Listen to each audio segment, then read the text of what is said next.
विनीश को लगा रहे थे मेरे ख्याल से वो। प्रभात जी। जी जी जी। हाँ चलिए हाँ हाँ, तो आप शुरू करिए उत्पत्ति ओके जी। ओके। प्रभात जी जुड़े हुए हैं। यस यस और ओके। मुख्यतः हम प्रभात जी को और जो हमारे हाँ हेमचंद्र जी को ही नैनो सुनना चाहेंगे। जी और जी इसके नैनो बाद जो नैनवाल जी है ना नैनवाल जी। हाँ, नैनवाल जी, हेमचंद नैनवाल जी। Thank you Abhishek ji. आज का कार्यक्रम हम प्रारंभ करते हैं और सभी उपस्थित महानुभावों को मेरा प्रणाम। जिसमें श्री प्रकाश सिंह जी हैं, अलका जी, अजय जी, बलदेव जी और भाई आदरणीय कमलानंद जी और गंगवार जी और यादव साहब हैं, डीपीएस साहब, सुभाष नागले जी और गोपाल प्रसाद, सभी लोग हैं। प्रभात ध्यानी जी को बहुत बहुत धन्यवाद, आपने ज्वाइन किया है। अब हम आमंत्रित करेंगे हमारे जो आज मुख्य वक्ता हैं नैनवाल जी, प्लीज आप अपना माइक ऑन करें और अपनी वाणी से हम लोग को लाभान्वित करें। धन्यवाद। नैनवाल जी, आदरणीय नैनवाल जी, आदरणीय नैनवाल जी आए नहीं क्या? अभी आए नहीं मेरे ख्याल से। अभी अभी अच्छा डिस्कनेक्टेड हैं, अभी वो आ नहीं रहे। मैं उनको कॉल कर रहा हूँ, तब तक अच्छा प्रभात जी चलिए को ठीक आप है। हाँ प्रभात हाँ जी ठीक को है। आमंत्रित। प्रभात जी, प्रभात जी, प्रभात जी, प्रभात जी माइक ऑन करें। प्रभात जी सुन पा रहे हैं? प्रभात जी, हेलो प्रभात जी। ये भी मेरे ख्याल से अभी सुन नहीं पा रहे हैं। और मैं चाहूंगा इसमें आप और कोई बोलना चाहता है तो वही शुरू मैं करें अब जब। मैं कॉल करता हूँ। मैं सभी को कॉल कर देता हूँ एक बार। जी जी जी जी। जी। करें। हेलो। गोपाल जी को प्रणाम, गोपाल जी को प्रणाम। नमस्कार उप्रेती जी, आवाज आ रही है? नमस्कार। अरे भाई आप बोल क्यों नहीं रहे हैं? प्रभात ध्यानी जी बोलो, माइक खोलो, आवाज अब आ आ रही रही है है? आवाज। हाँ यस यस, बोलिए बोलिए। हाँ नमस्कार। एक तो मैं ये कहना चाह रहा था, हेमचंद नैनवाल जी ना, वो हाँ जिला पंचायत का सदस्य का चुनाव लड़ रहे हैं। उनको अच्छा। क्षेत्र वो पहाड़ से लड़ रहे हैं, जी जी कोटाबाग। जी जी। तो उनको वहां से फोन आया, क्योंकि कल परसों काउंटिंग है ना। हाँ हाँ हाँ तो वो शायद अभी जाएंगे। मैंने कहा है उनसे, जहां पर भी हाँ। नेटवर्क आएगा वो जुड़ेंगे शायद। ठीक है ना? अच्छा चलिए ठीक है। आप बोलो, आप बोलो, आप बताइए कुछ अपनी बातें, अपनी वाणी से हम लोग को लाभान्वित करिए तो प्लीज। जो अभी जो जितनी सुबह बातचीत हुई, हमारा कहना यह है हम्म। कि जो हमारा संविधान में जो आर्टिकल 242 और 43 है ना, जिसमें ग्राम पंचायत और जी इनको नगर पालिकाओं को अधिकार बनाने का है, जी और जो जी उसमें अमेंडेंट हुआ 1992 में, जो उसको ग्राम जी सरकार का जो उनको जो उसके विषय हैं, जो उन्होंने ये कहा कि इनको ज्यादा जी मजबूत बनाने की बात है, उनको ज्यादा अधिकार देने की जी बात है, वित्तीय हो या निर्णय जी लेने की। तो ऐसे 29 विषय उनको दिए। लेकिन जी जो व्यवहार में जो देख रहे हैं ना हम, तो पंचायत जी चुनाव जो उत्तराखंड में हुआ है, जो 2 चरणों में हुआ है यहाँ पर, 24 और 28 को, और 31 को मतगणना होनी है ना। तो जी इसमें जिस तरह का हमने उत्तराखंड के अंदर और पूरे देश के अंदर देख रहे हैं, जिस तरह से धन बल बाहुबल जितना हावी होता जा रहा है ना, ये हमारे लिए जो ग्राम जी सरकार की स्वराज की जो बात है ना, तो हमारे लिए बहुत जी चिंता का विषय है। और उत्तराखंड के अंदर जैसे हमने देखा कि हमारे 13 जनपद है उत्तराखंड के अंदर, लेकिन इसमें जी हरिद्वार को उन्होंने छोड़ दिया। हरिद्वार को उत्तर प्रदेश के साथ उसके चुनाव होते हैं। तो जी जी हमारे कुल जो उत्तराखंड में 95 ब्लॉक हैं, तो 95, हरिद्वार 6 ब्लॉकों को छोड़ करके 89 में चुनाव हुआ है। और जी यहाँ पर जो लगभग लगभग जो हमारे 89 ब्लॉक हैं, 12 जिलों में चुनाव हुआ। और जो हमारे जिलों ग्राम सभाओं का होना था, हमारी जो ग्राम सभाएं हैं पूरे 7,999 ग्राम सभा में, इनमें सारे चुनाव जो लोगों के द्वारा किए गए। तो सवाल ये है कि उसमें कई जी इस बार निर्विरोध उत्तराखंड के अंदर ये अच्छा रहा कि इस बार कई जगहों पर जी निर्विरोध वहां पर चुने गए हैं। लेकिन जो मूल अवधारणा है, जो संविधान ने जो दिया है ग्राम पंचायतों को, और जो संविधान में संशोधन किया गया 11 अनुसूची में, जिनको जिन विषयों को लिया गया है, वो धरातल पर वो नहीं आ पा रहे वहाँ पे। तो ये सब हम लोगों के लिए चिंता की विषय है। और पंचायतों में जिस तरह से इतनी बड़ी संख्या में लोगों की भागीदारी हो रही है, लगभग यहाँ पर आप यदि देखेंगे कि उत्तराखंड के अंदर लगभग 70-80 लाख लोगों ने मतदान किया है इसमें, महिला पुरुषों ने।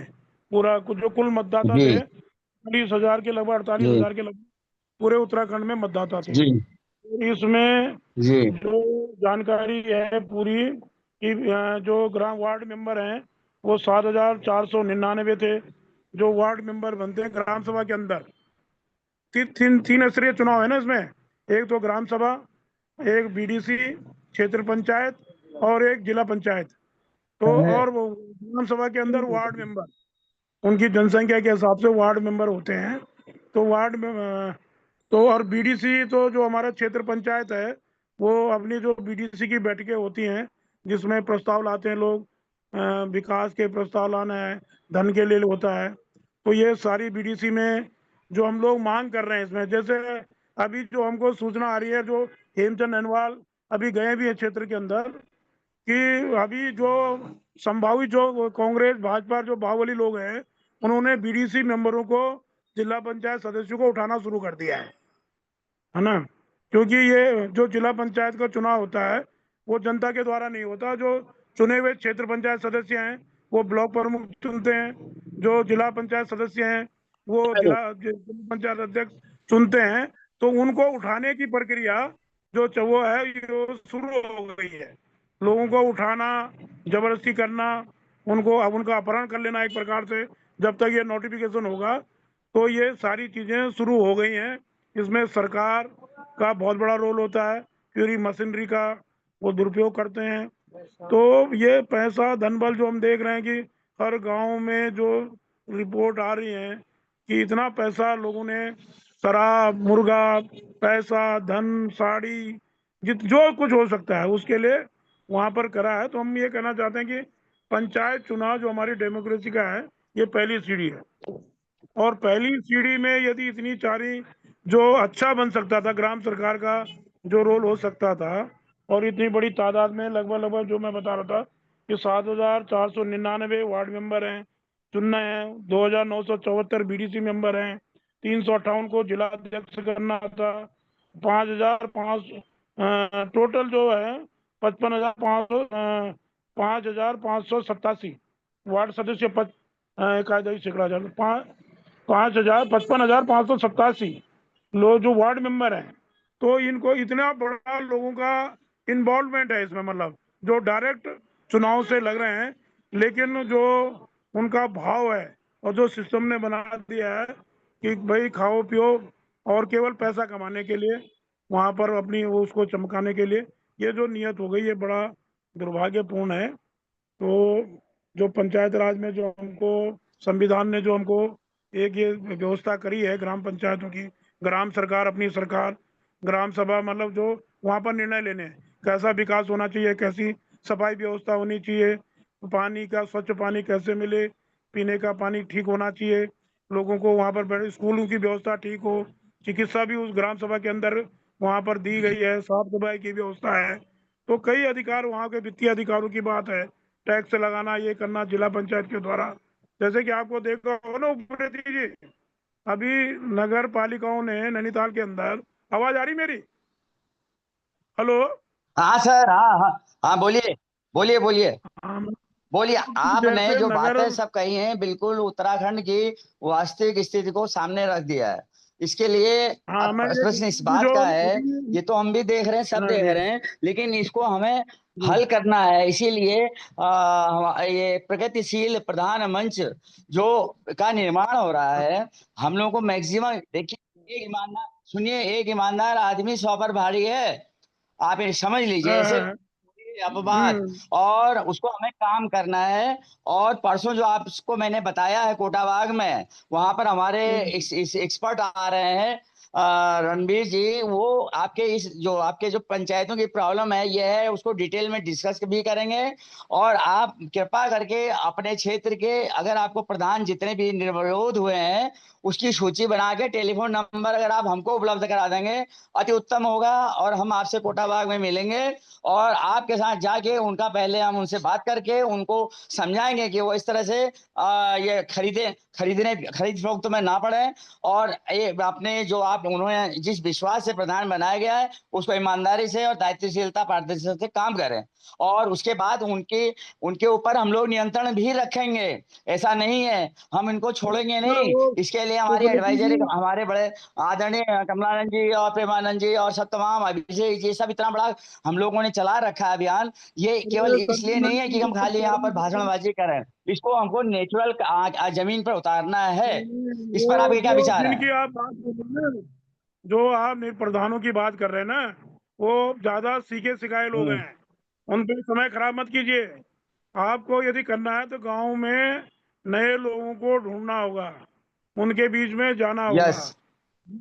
आप समझ रहे हैं, ये सब सीखे सिखाए जी लोग जी। हैं, है ना।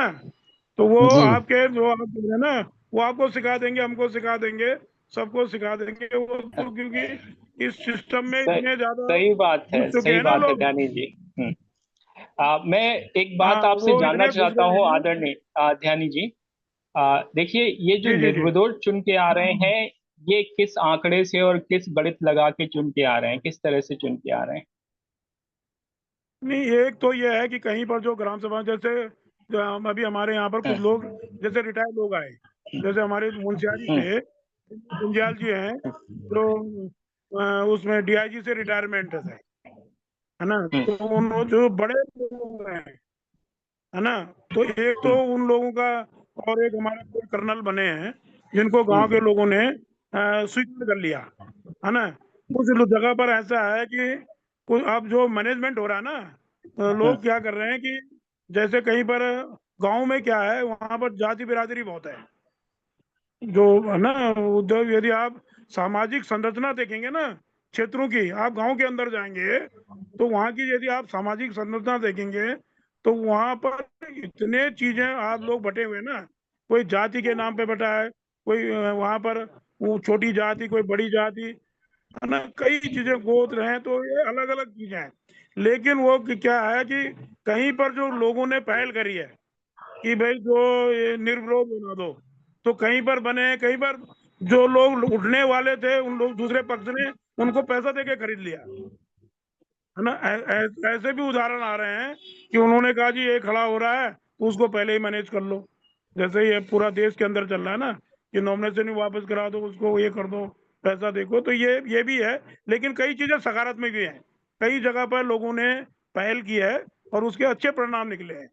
लेकिन वहां पर पहल करने वाला चाहिए, मतलब जो गांव के अंदर आप जो बात हो रही है, जब तक गांव के अंदर घुसने और वहाँ काम करने वाले यदि एक टीम नहीं होगी वहां पे, तो ये सारी चीजें संभव नहीं है वहां पर। मेरा जो ये मानना है।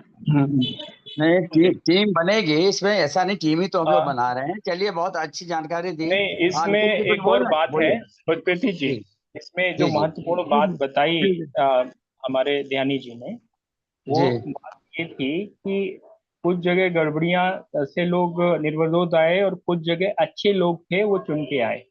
तो जो अच्छे लोग हैं, अब सिर्फ हमारा फोकस उन्हीं पर है। जो अच्छे लोग, अगर मान लो पूरे उत्तराखंड में 200 भी हैं, तो उन 200 से ही शुरू करते हैं। वो तो पता चल जाएगा क्षेत्र में जाने पे कौन जो है अच्छे काम करके आया, अच्छे होने की वजह से आया, और कौन गुंडागर्दी की वजह से निर्विरोध आया। तो वो तो जी स्पष्ट जी। हो जाएगा। तो बिल्कुल। अभी ये जो यात्रा आप लोग 1 तारीख से और 5 तारीख या 4 तारीख के मध्य करेंगे, तो इसमें आपको बहुत सारे नाम मिलने वाले हैं। जैसे अभी ध्यानी जी ने किन्हीं डीआईजी साहब का बताया और किन्हीं कर्नल साहब का बताया। तो हम्म। डीआईजी साहब कौन है ध्यानी जी, और कर्नल साहब कौन है, थोड़ा बताएंगे अभी उनके बारे में?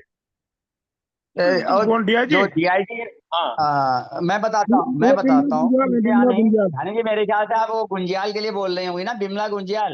हाँ हाँ, बिमला गुंजियाल। जानी जी। हम्म। हाँ, बिमला गुंजियाल। जानी जी। हाँ जी। बिमला जी उनको। बिमला बिमला गुंजियाल हाँ मुंशियारी हाँ में हाँ है। हाँ। और वो हम लोगों के प्रोग्राम में भी आ चुकी हैं। दूसरा कर्नल यशपाल जी पौड़ी से हैं, हाँ जी। बोरोखाल ब्लॉक से। और उसके अलावा और भी लोग हैं। तो ध्यानी जी से मैं निवेदन नहीं करता नहीं हूँ कि जो आपके रामनगर क्षेत्र के इस साइड में है उनको जरा नाम और वगैरह देख लीजिए कौन कौन है निर्विरोध। नहीं, हमारे यहाँ तो एक बीडीसी आया है निर्विरोध, जी जो ब्लॉक जी। प्रमुख का दावेदार है, पहले भी ब्लॉक प्रमुख रह तो चुके हैं। हाँ, तो ऐसे लेकिन उनसे लोगों को बात आप एक लिस्ट करके बना करके हम तुरंत उस पर एक्शन हाँ करते हैं ना। हम आ रहे हैं 2 तारीख को, 1 तारीख को तो आपसे मिल रहे हैं हम। 1 तारीख को ही रिजल्ट हाँ जी, हाँ निकल जी, जाएगा 31। तो हम लोग मिल के उसको प्लान बनाते हैं और बिल्कुल फील्ड में बिल्कुल। काम करते हैं, खत्म बात। जी। तो अच्छा, तो अब मैंने मैं अभी थोड़ा जो सा। लिस्ट देखी है ना सर जी जी, मैं ये कह जी। रहा हूँ जो लिस्ट देखी है, जिला पंचायत के 8 सदस्य निर्विरोध आए हैं। हम्म, हेलो। जी जी जी जी जी। और ग्राम प्रधान आए हैं 1361, क्षेत्र हाँ, पंचायत आए हैं 240, हम्म, और वार्ड सदस्य आए हैं 20,820। हम्म। ये निर्विरोध आए हैं। कुल आए हैं उत्तराखंड के अंदर 22,429 लोग निर्विरोध चुने गए हैं। प्रधान कितने बताए आपने? 1361। अच्छा, 1361 लोग निर्विरोध हाँ, आए। और ठीक। जिला पंचायत आए 8। हाँ, जी। ठीक। अभिषेक जी, जी। इनसे ये जानना चाहते हैं कि क्या इनके पास उनकी सूची, नाम और फोन नंबर है? नहीं, मिल जाएगा, अभी तो नहीं है। मैं गया था वहाँ ब्लॉक में, तो मैंने उनसे पूछा था क्या कि जी वेबसाइट में कुछ ऐसी व्यवस्था है, लेकिन वो कहते हम उसको करेंगे, ये रिजल्ट आने के बाद अपलोड करेंगे, अभी नहीं कर रखा हूँ। सर, एक अच्छा। तारीख सर 1 तारीख को ले लीजिए। 1 तारीख को ले लीजिए, वो वहीं पर देन एंड एक डियर हम तारीख लोग को उनको नहीं मिलेंगे। नहीं तो फिर होगा, आप जैसा कह रहे हैं वो भी खरीदे जाएंगे। नहीं नहीं, वो तो वो खरीद ही गए हैं उसमें। सुनो ना, मैं ये कह रहा था, जो टोटल है बीडीसी हम्म। के पद ना कर रहे हैं, जी जिला पंचायत के 358, वार्ड सदस्य जो हैं जी जी 55,587, है ना। तो ये ग्राम प्रधान के थे जी 7,499। ये इतने पदों पे चुनाव जी होने थे, जिसमें इतने लोग निर्विरोध चुन रहे हैं। जी। तो ये ठीक। रेसो वही 1%, 2% भी नहीं है ना। बिल्कुल। जी। आ, आप असल इसमें में अभिषेक जी, जो अब आप और हाँ कुछ जी, पूछना चाह रहे हैं इनसे? अभिषेक देखिए जी, अभी हम आ, मैं पूछना नहीं चाह रहा। थोड़ा सा इसको सिस्टमेटिक कर हम्म। लेते हैं, इसको दो लोगों की डिस्कशन ना यस। बनाए। मैं आमंत्रित करूंगा भाई कमलानंद जी को, और फिर इसके बाद आदरणीय रणवीर शर्मा जी को। पहले मैं भाई कमलानंद जी को आमंत्रित करता हूं कि वो आए और जो हाँ, विषय है, उस विषय पे जो आपके विचार हैं वो रखें। आदरणीय कमलानंद जी। यही यही कहने वाला था मैं आपसे। एक तो बहुत बहुत धन्यवाद, सबको प्रणाम। दूसरा, जो भाई साहब अभी आंकड़े दे रहे थे, काफी इन्होंने मतलब अध्ययन किया है और काफी जानते हैं। अब बिकना ये कोई नई बात नहीं है। हमारे सिस्टम में ढांचा ऐसा हो गया कि हर चीज बिकाऊ है। और नेता ही क्यों, हर चीज, थाना, ये वो पुलिस आए, कलेक्टर, सब बिकाऊ है। अब प्रश्न ये है कि एक जैसा चल रहा है वैसा चलने दे, दूसरा अगर कुछ कर सकते हो तो करे। उसी दिशा में जो ये निर्विरोध आए, अभी जैसे भी आए हो, दारू पिलाकर आए, डरा कर आए, गुंडागर्दी से आए, अब आ गए। और तो क्या, कुछ गांवों को जो ग्राम स्वराज का स्वप्न था, जो उनको पावर, आपने बताया, बहुत अच्छा बताया आपने, 73-74वां संशोधन और सरकार की भी अपील वगैरह रही है। तो क्या इन लोगों का एक मनोबल बढ़ाया जा सकता है, गांव में धंधे बढ़ाने का धंधा? तो इसमें हमारे कोऑपरेटिव के जो अभी उपरी जी बतला रहे थे, उनको भी बुला के बात करा दीजिए कि किस तरीके से नालंगी जी के और हमारे जो उपाध्याय, वो जो है अपने चतुर्वेदी जी, किस तरह गांव स्वास्थ्य हो, समृद्ध हो, रोजगार हो, पेड़ में, पानी में, गाय में। तो इसी दिशा से ये भाई साहब का जो ज्ञान है, उनकी जो पकड़ है, आंकड़े है, मेरे ख्याल से बहुत काम आएगा। अगर भाई साहब खुद कन्विंस हो जाए कि दारू वाला, मुर्गे वाला और ये पकड़ वाला, बंद वाला व्यवस्था को अंकुश लगना बहुत जरूरी है। इंसान ने अंकुश ये बनाया, ये हालत बनाए है तो इंसान ही करेगा। और इसलिए अच्छे लोगों का मंच, जनता का मंच, कि अगर ये बिक गए, अगर ये गांव के लिए इस काम नहीं करेंगे तो क्या इनका बदनामी और ये और वो, तो अल्टीमेटली आता है जन आंदोलन करना, जनता जागे और जनता जागकर फिर उसको धंधे में लेकर जाए। क्योंकि अगर गांव का भला नहीं हुआ, पेड़ का, पानी का, बायोडायवर्सिटी का, रोजगार का, खाली पड़े संसाधनों का, और अंतिम पॉइंट, सरकारी ग्रांट से काम करने जाएंगे तो सरकारी आदमी पहले खड़ा हो जाएगा नेचुरली। सरकार का अकाउंटेबिलिटी है, ये है, वो है, ग्रांट है, रिबेट, सब्सिडी। अभी मुझे कोई बतला रहे थे पंडित जी, हाँ, इंदौर के पंडित जी बोल रहे थे, साहब बायो ये सोलर में लगभग 70% का गड़बड़ हो रहा है। गड़बड़ यानी बचत हो रही है, 30% में काम हो जाता है, 50% सब्सिडी है जो बड़ी बड़ी कंपनियों ने सरकार से हथिया ली है।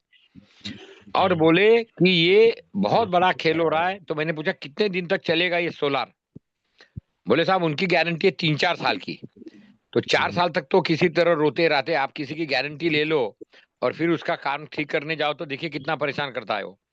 तो बहरहाल पॉइंट ये है कि सरकारी जो बड़ी बड़ी योजनाएं हैं, जिनमें बड़ी बड़ी ग्रांट है, उसमें उतना ही बड़ा बड़ा भ्रष्टाचार है। तो वो एक लाइन है सरकार की, क्या हम उसमें असरकारी ढंग से, तो मेरा भाई साहब जो बोल रहे थे उनसे अनुरोध है, और उप्रेती जी चूंकि उत्तराखंड के पूरे इंचार्ज है, योग से पूरा सुसंयोग और समृद्धि वाला, और उसमें समय समय समय आ गया है। कोऑपरेटिव के बहुत अच्छे ऑर्डर्स है, सिंगल विंडो है, मल्टीपर्पज है, अपने उत्तराखंड में पैसे की बिल्कुल कमी नहीं है। लेकिन बदनाम सहकारिता सभी जगह है, तो उत्तराखंड में भी बदनाम है। अब क्या किया जाए, वो तो बदनाम तो सभी है। तो प्रश्न ये है कि अगर जन आंदोलन बने, जनता जागे और ग्राम सभाओं को अच्छा काम करने के लिए सलाहकार सेवा मिले समय पर। भाई मार्गदर्शन देने वाला भी कौन है? आज वही है बीडीओ, वही है एडीओ, वही है ग्राम विकास अधिकारी।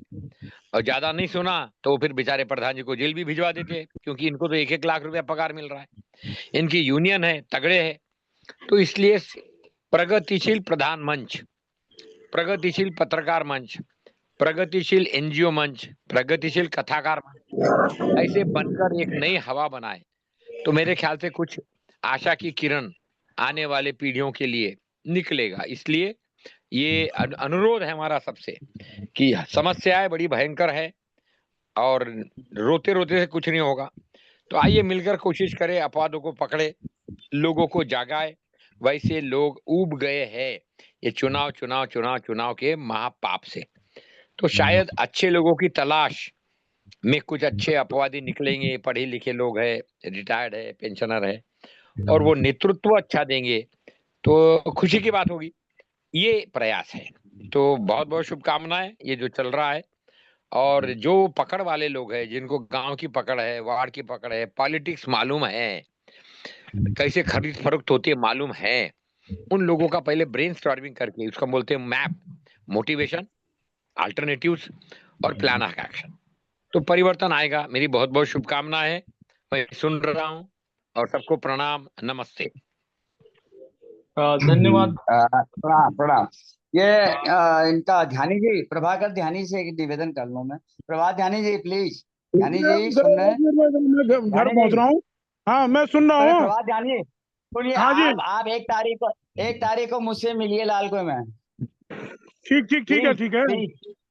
ओके ओके, चलिए अभिषेक जी आगे कर। हेलो। हाँ जी ध्यानी जी अभी आप घर पहुंचिए, फिर इसके बाद अभी कुछ विषय बच रहे हैं। 3-4 मिनट में पहुंच रहा हूँ मैं। हाँ ठीक ठीक ओके ओके जी।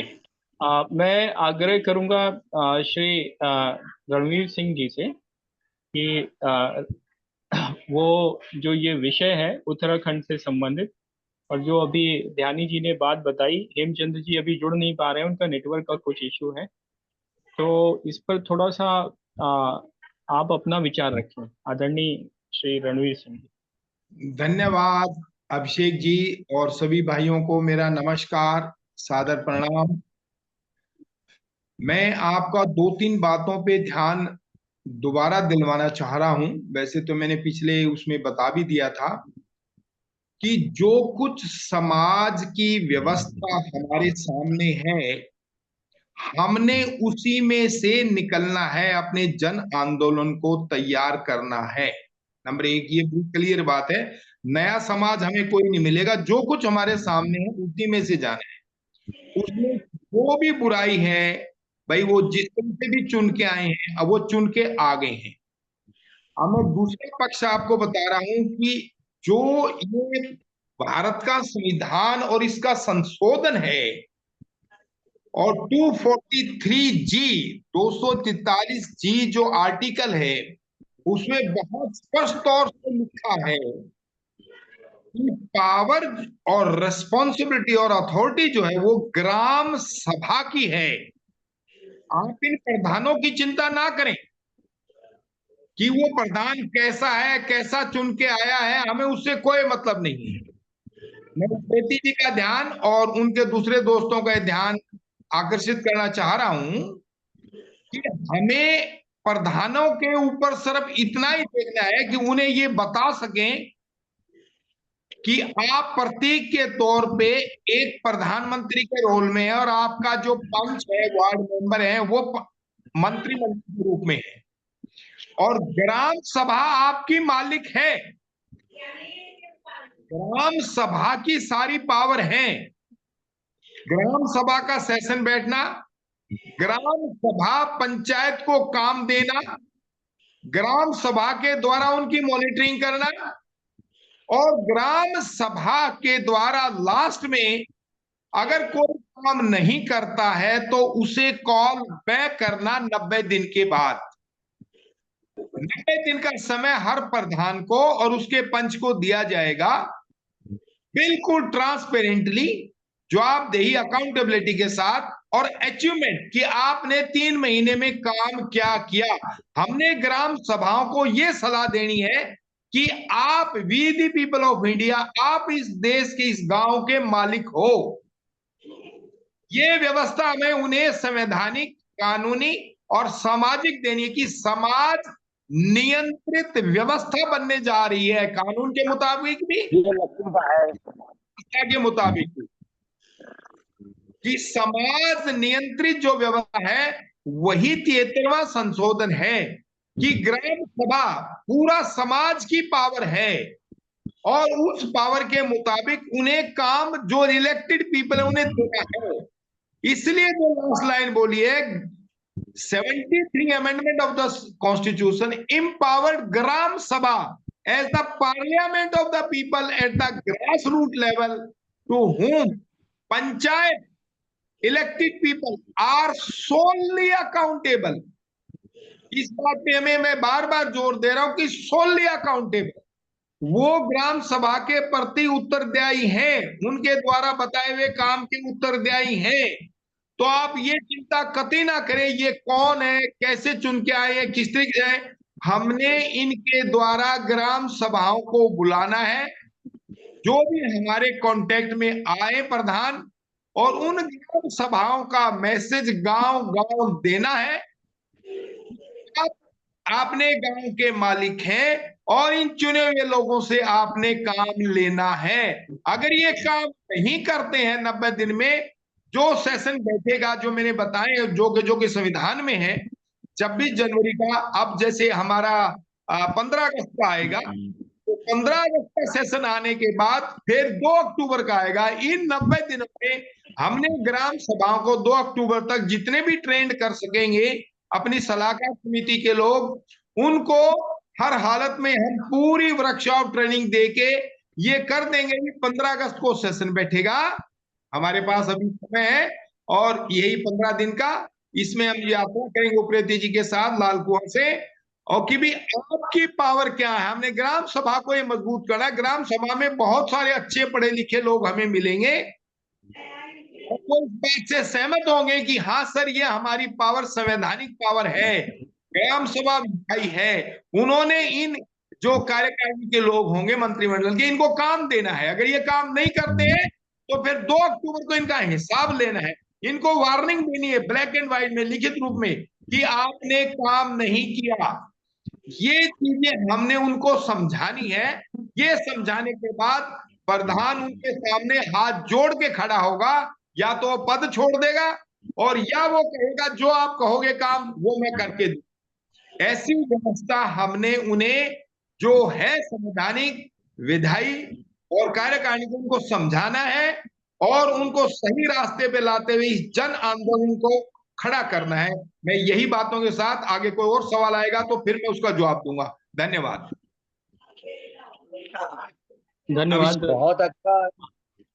हाँ बोलिए जी। अभिषेक जी। हाँ, मैं ये कहना चाहूँगा कि ये जो विषय है, प्रभात ध्यानी जी से ही ज़्यादा मैं थोड़ा सा मुखातिब होना चाहूँगा, क्योंकि वो एक बहुत वरिष्ठ सामाजिक कार्यकर्ता और राजनीतिक कार्यकर्ता हैं। वो एक बहुत वरिष्ठ और बहुत प्रतिष्ठित पार्टी का संचालन करते हैं, और साथ ही साथ उनका पूरा समय जो है क्षेत्र में ही ज़्यादातर रहते हैं।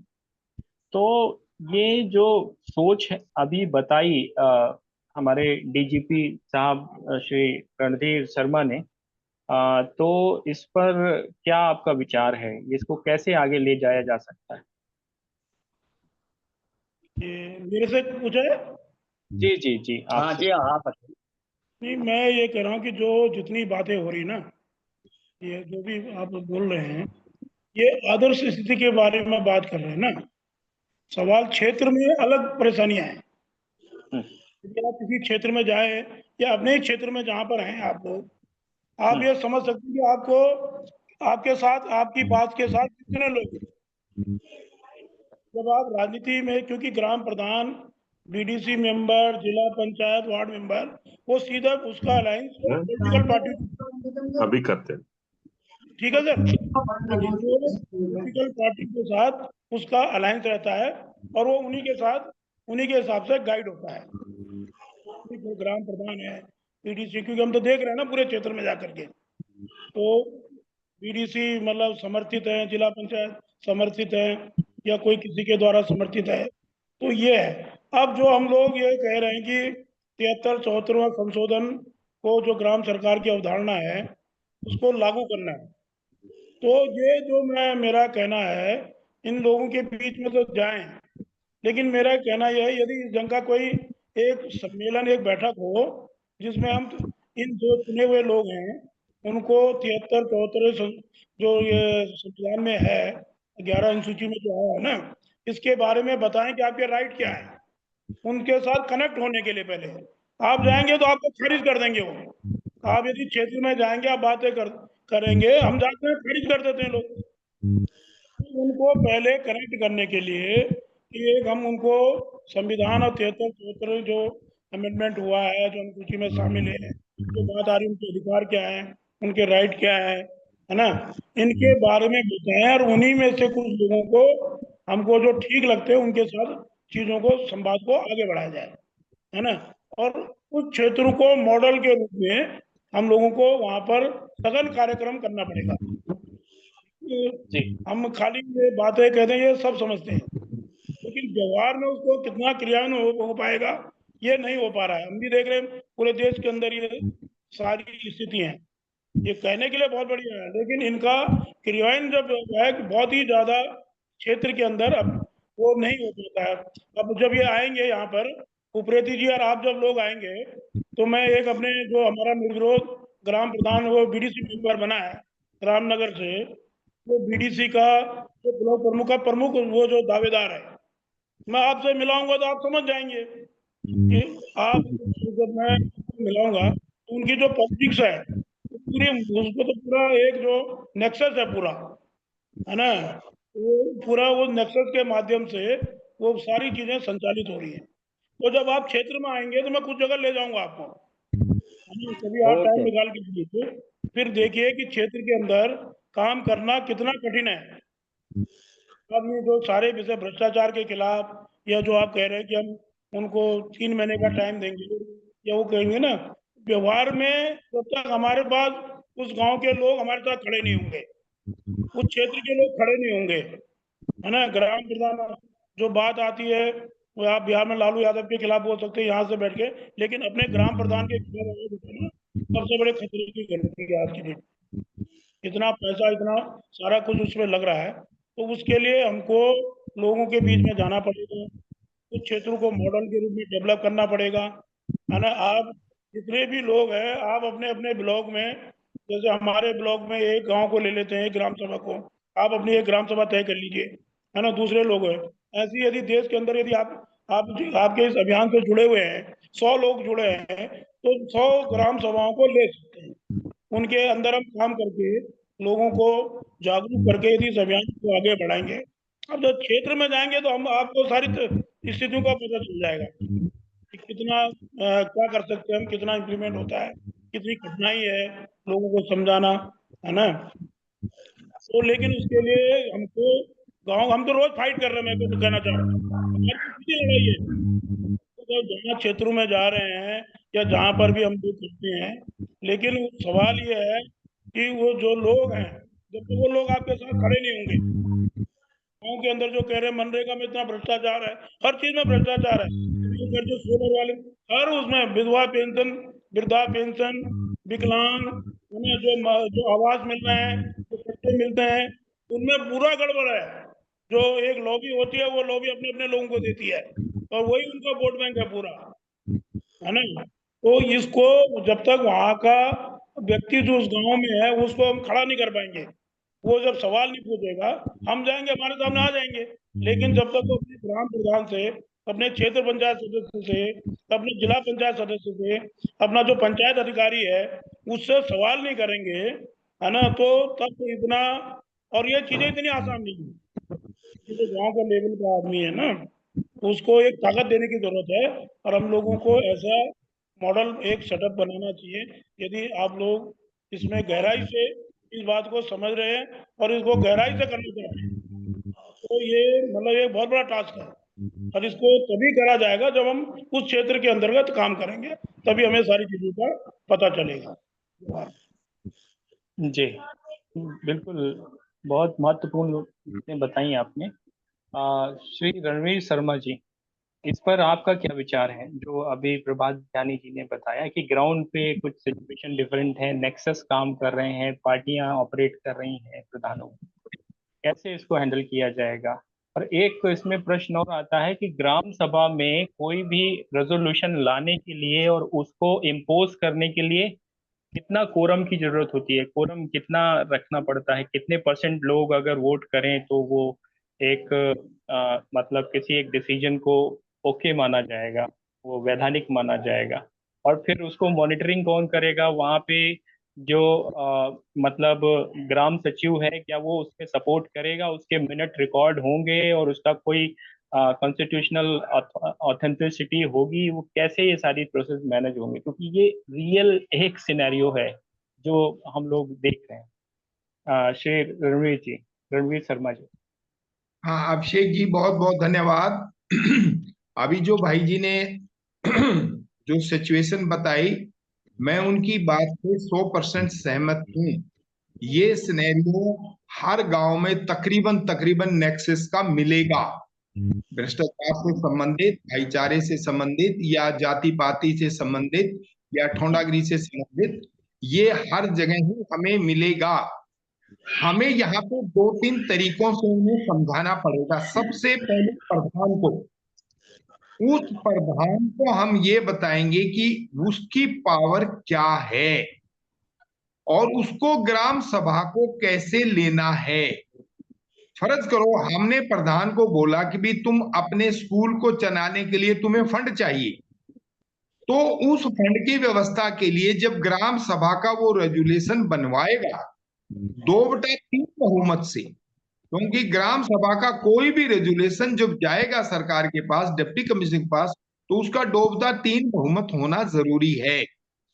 तो जब प्रधान को पता चलेगा कि मेरे पास पैसा आ रहा है, द वर्ड इज ग्रीड, उसको वो लालच समझ में आएगा कि हाँ भी ये जो सलाहकार समिति के लोग हैं सही बता रहे हैं कि इस प्रकार से मेरे पास ये डेवलपमेंट के लिए पैसा आएगा, चाहे वो शिक्षा से संबंधित हो, चाहे चिकित्सा से संबंधित हो, चाहे पानी से संबंधित हो, या चाहे किसी और जो भी पशुपालन से संबंधित हो, जो भी अधिकार हैं 11वीं सूची के, उनके तहत वो पैसा ग्रांटें आती हैं।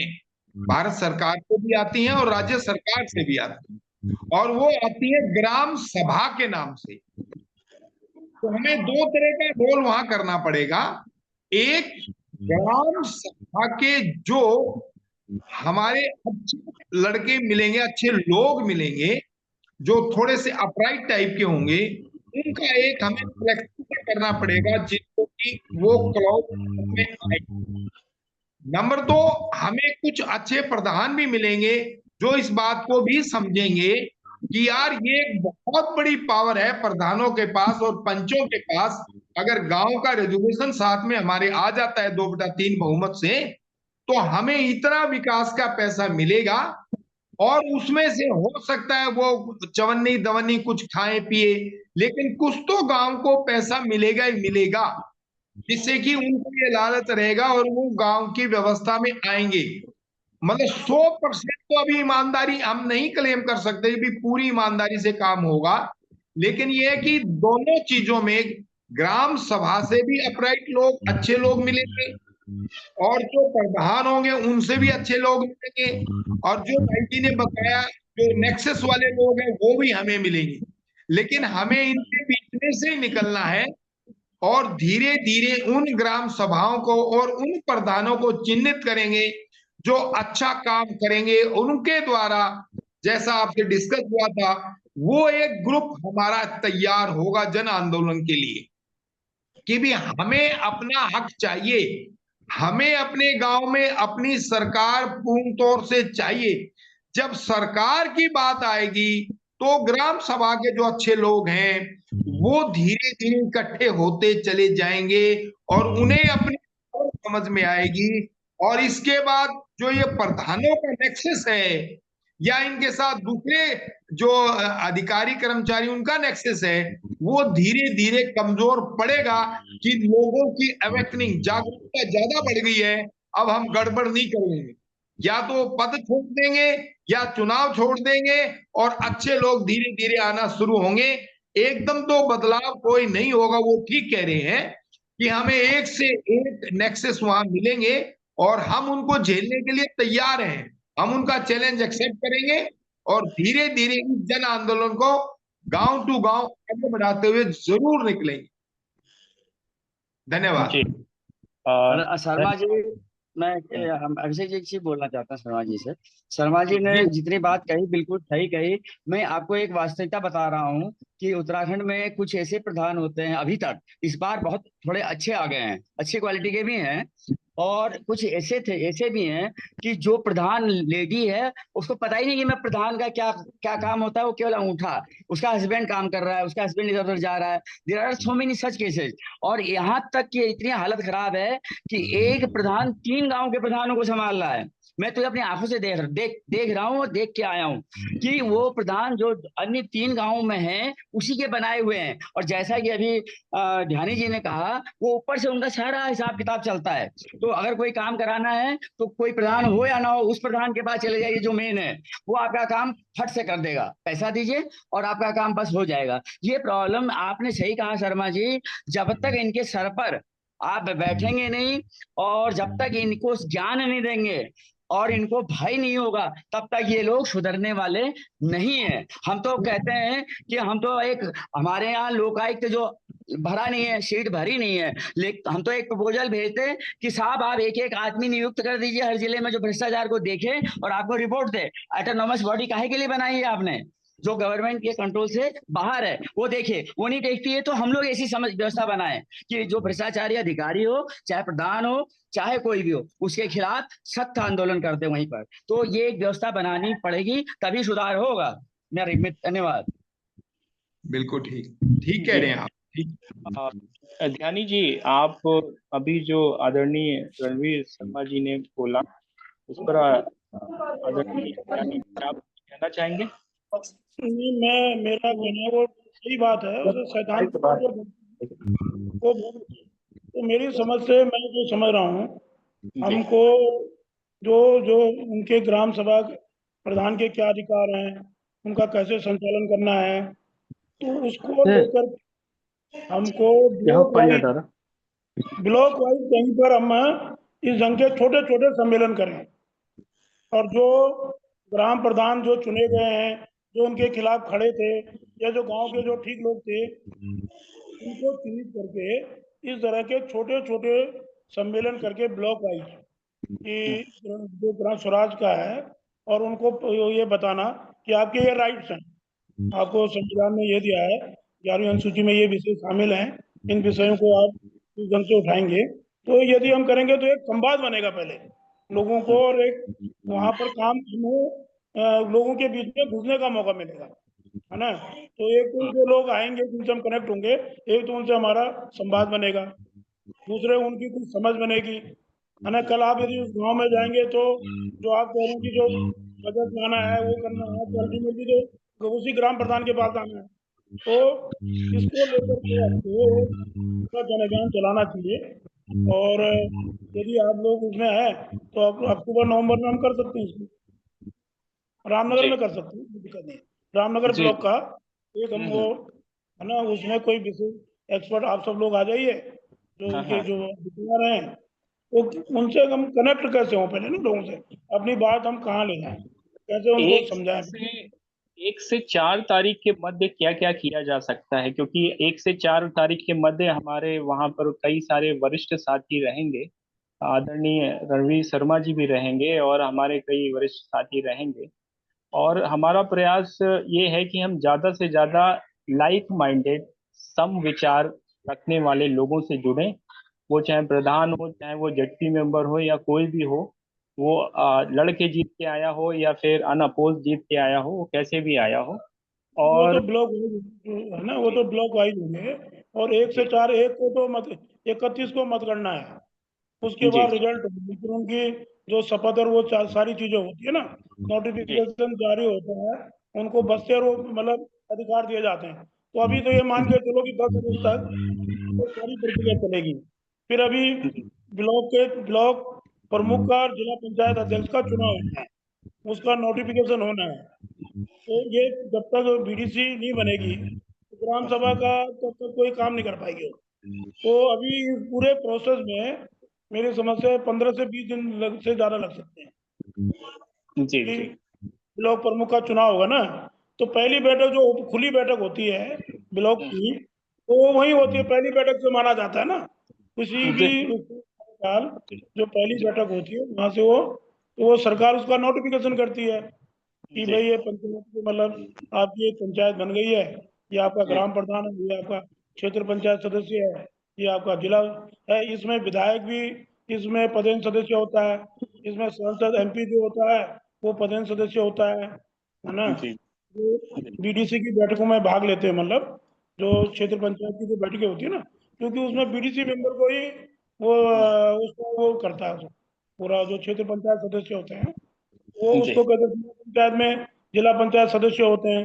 अब जैसे हमारा जिला पंचायत अध्यक्ष होता है नैनीताल में है, जो ब्लॉक प्रमुख अलग अलग ब्लॉकों में है ना।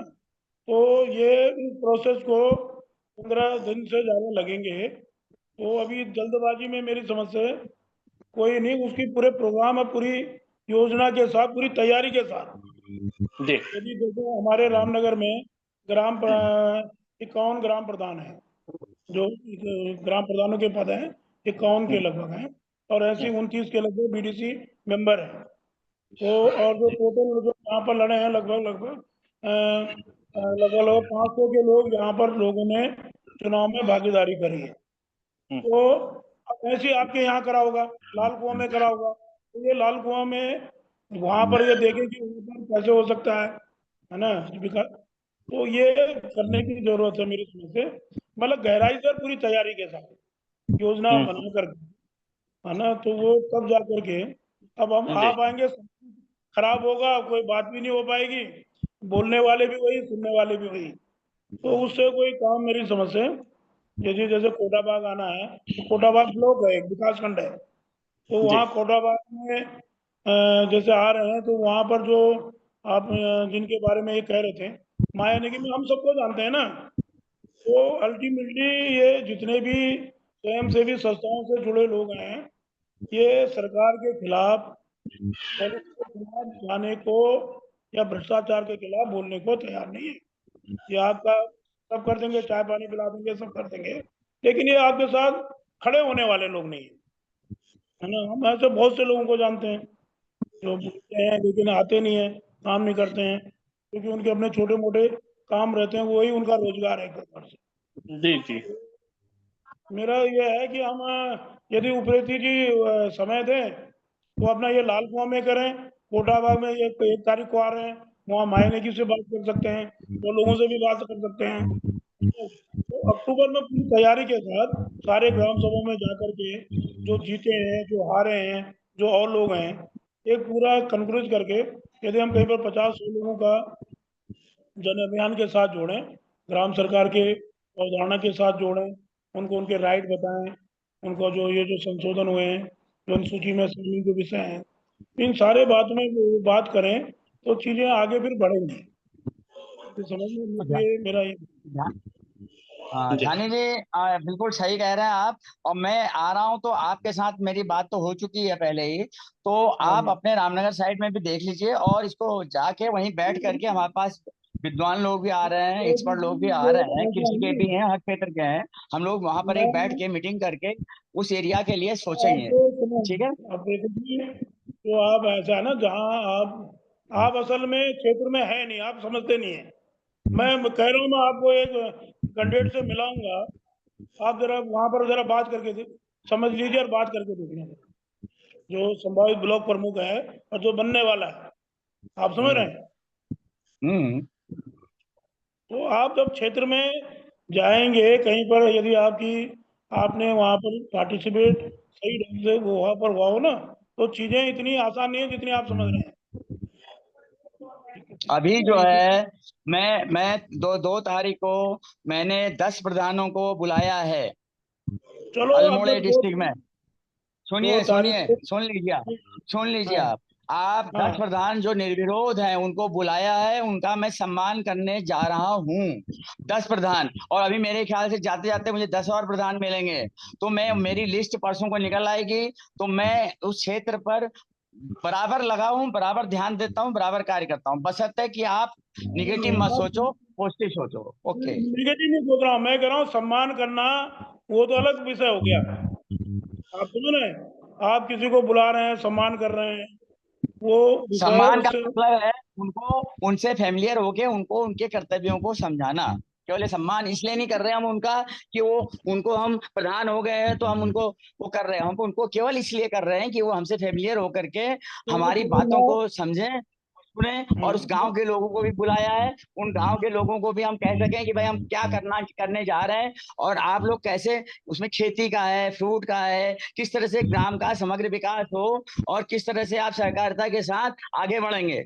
और उसके साथ जब हमारे साथ पब्लिक धीरे धीरे जुड़ जाएगी, प्रधान भी जुड़ जाएगा, तो वो हमको समझने लगेंगे और हम भी उनको समझने लगेंगे। और जो अधिकारी ऊपर वर्ग के हैं उनको टाइट करना हमको बहुत आता है, ऐसा कुछ नहीं है। चाहे चाहे डीएम लेवल का हो, चाहे मुख्यमंत्री कोई भी हो, हम टाइट करना सब सब कर लेंगे, बशर्ते कि आपके अंदर ईमानदारी और लगन और कार्य करने की क्षमता होनी चाहिए। चलो ये तो ऐसा है ना प्रति जी, इस पे विषय पे ज्यादा उसको हम बहस करने की, जब हम क्षेत्र में जाएंगे काम करेंगे ना, तो हाँ। ये हम जब, ये व्यवहारिक चीजें हैं ना, ये हम जब क्षेत्र में जाएंगे, लोगों से बात करेंगे, लोगों से मिलेंगे, हम समझेंगे, वो भी समझेगा, हम भी समझेंगे, समझ तभी आती है ना। तो ये ठीक है, वो आप जिस अभियान में जुड़े हैं देखिए करिए। देखिए, हाँ ठीक है जानी जी, ओके, बहुत अच्छा कि आपने बताया, सारी चीज बता दी। देखिए जो यहाँ पर बैठे हुए हैं, बड़े बड़े विद्वान लोग बैठे हुए हैं, और ये मेरे ख्याल से पूरे पूर्ण हिंदुस्तान को देखने और संभालने की शक्ति रखते हैं और कर रहे हैं। ये ऐसा नहीं है, कुछ दिमाग ब्रेन से भी होता है, और आपका साथ क्षेत्र वालों के सहयोग भी होता है, पब्लिक का भी सहयोग होता है, वो सब हमको जोड़ करके अपने को एक सही स्थिति में लाने का प्रयास करना है। ये जरूरी नहीं है कि अभिषेक जी हमारे क्षेत्र में गांव में जाए तब काम कर पाए।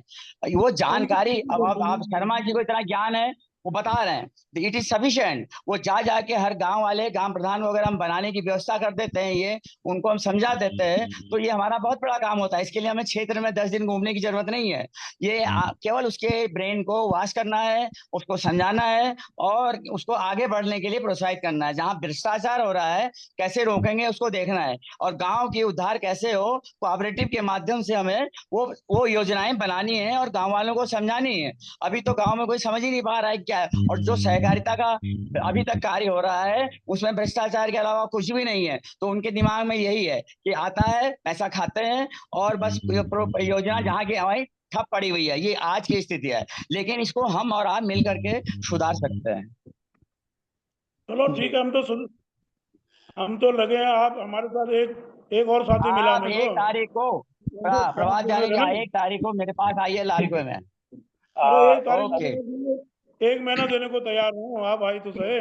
अरे आप 1 तारीख को आओ, बात करते हैं तब। प्रभात तो जी, आप मतलब एक दिन में तो एक महीने के लिए आप प्रभात जी मैं कुछ कह रहा हूँ, ये साथ लंबा रहेगा, ये 1-2 महीने वाली बात नहीं है, लंबा है। आप अच्छे में आपने इतना काम किया है तो एक रिजल्ट लाना है, मिल के काम करेंगे सभी लोगों के। और इतना बड़ा क्षेत्र है, इतना काम करने को है, तो हमारे पास तो लोग कम पड़ रहे हैं। आप जैसे लोगों की तो हमें आवश्यकता है। आपको, आप लीडर लोग हैं, आप लीडर लोग हैं, तो आपको देखना पड़ेगा। हमारे कई साथियों ने हैंड रेस किए हुए हैं, कुछ प्रश्न हैं। मेरा सभी से इसमें अनुरोध गोपाल है, प्रसाद जी का हाँ, मैं सभी से अनुरोध करना चाहता हूँ, केवल विषय पढ़ लें। आ, जो है उत्तराखंड पंचायती राज और उत्तराखंड पंचायत चुनाव 2025, सिर्फ विषय से ही संबंधित प्रश्न करें ताकि कार्यक्रम की सार्थकता बनी रहे। प्रश्न करने हैं। धन्यवाद। गोपाल जी सबसे पहले। गोपाल जी। जी नमस्कार। जी नमस्कार। जी मैंने हालांकि अपना जो प्रश्न है वो नीचे चैट बॉक्स में भी डाल दिया है। हमारा सीधा सा प्रश्न ये है कि हमारे भाई कमलानंद जी ने कहा कि कोऑपरेटिव बदनाम है। तो मैं ये जानना चाहता हूँ कि कौन-कौन सा विषय बदनाम नहीं है? क्या लोकतंत्र बदनाम नहीं है? क्या विधानसभा विधायक बदनाम नहीं है? क्या सांसद बदनाम नहीं है? क्या व्यापार बदनाम नहीं है? क्या प्रशासन बदनाम नहीं है? क्या ब्यूरोक्रेट्स बदनाम नहीं है? तो इस मूल बिंदु को मैं जानना और समझना चाहता हूँ सबसे पहले कि कोऑपरेटिव को जो उन्होंने बदनाम कहा तो स्पेशली क्यों कहा? और अगर ये बदनाम है, तो क्या केवल यही बदनाम है? और अगर बदनाम है, तो इस बदनामी को ठीक कैसे किया जा सकता है? एक तो हमारा विषय ये है और दूसरा विषय ये है कि निर्विरोध चुनाव में जीत जो हुई है उसके लिए तो हमें ये शुभ संकेत लगता है कि लोकतंत्र में अभी भी जान है और ये शुभ घड़ी और ये जो शुभ संकेत है इसकी पुनरावृत्ति अगर तैयारी अगर हो इसी तरह का और अगर जन जागरण किया जाए तो मैं समझता हूँ इसकी पुनरावृत्ति विधानसभा चुनाव और लोकसभा चुनाव में भी हो सकती है। जब तक समाज सत्ता राज सत्ता के ऊपर में आएगी नहीं, हम अपने समाज के प्रमुख ऐसे युवा प्रतिभावान और कर्मठ लोगों को चुने और उन्हें जिताने का जब तक आह्वान नहीं करेंगे तब तक समाज में बदलाव नहीं आ सकता, ऐसा मेरा मानना है।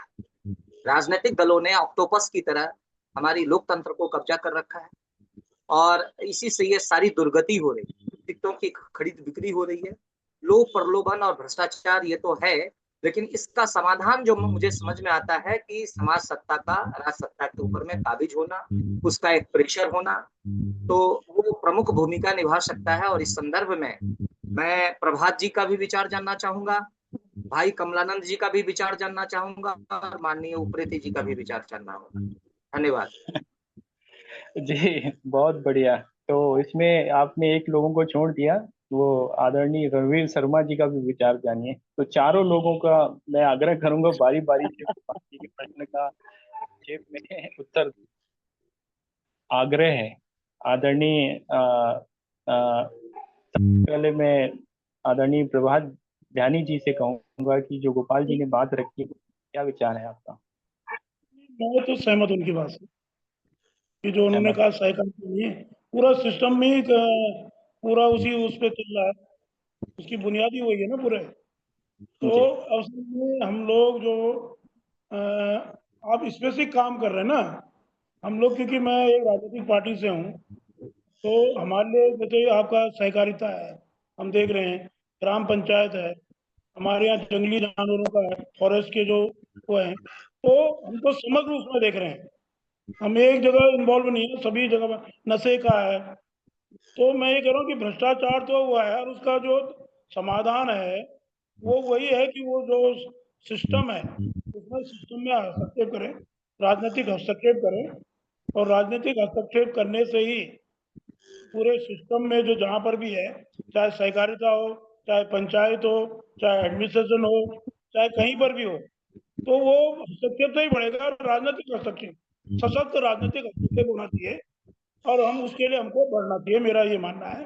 बिना राजनीतिक हस्तक्षेप किए हुए आप सही भ्रष्टाचार है, आप कुछ नहीं वो कहेंगे, पंचायत में है, फॉरेस्ट में है, पीडब्ल्यूडी में है ना, हर जगह बजट बंटवारे में है, तो सब जगह है वो तो पूरे सिस्टम के जो है उसमें तो आमूलचूल परिवर्तन की जरूरत है, मेरा तो ये जी।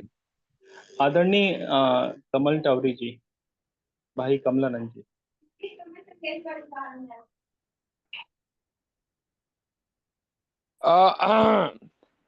बहुत बढ़िया। ये गोपाल जी बड़े मार्मिक प्रश्न उठाते हैं। वाह वाह वाह वाह गोपाल भाई, बहुत बढ़िया। इसीलिए हम आपके दोनों बार के चुनाव में आपके साथ रहे, जरा सीखने के लिए कि नया नेतृत्व कैसा आ रहा है। बहरहाल देखो, मैं बार बार कहता हूं कि भाई अपवाद बताओ, गड़बड़ है, भ्रष्टाचार है, तो कोऑपरेटिव, चूंकि नाम उसका सहकारिता था ना, बड़े बड़े उद्योगों में भ्रष्टाचार है, थाने में भ्रष्टाचार है, तो ठीक है, मगर जो सहकारिता सह, वो भी अगर बदनाम है और फैक्ट है, और इसीलिए बहुत सारे परिवर्तन आ गए हैं। डिजिटल है, मल्टीपर्पज है, उनको अच्छा ट्रेनिंग है, सिंगल विंडो सर्विस है, ये अच्छे परिवर्तन है। तो इसलिए गोपाल भाई और मेरे जैसे लोगों का कर्तव्य है, और सबका, कि अच्छे लोगों को आगे लाए। दूसरी बात, ये ध्यानी जी का मुझे बड़ा अच्छा लगा, और मैं चाहूंगा ध्यानी जी के साथ जरा चर्चा करे। जमीन के है, व्यावहारिक है, बहुत अच्छा है। मुझे आपका बैकग्राउंड नहीं मालूम, लेकिन फिर भी जो बातचीत सुना, देखिए मामला तो सब जगह गड़बड़ है, और जहां गड़बड़ नहीं हो वो बताए। तो हर डिपार्टमेंट अपनी अपनी जगह पे स्पर्धा कर रहा है, कौन ज्यादा लूट रहा है।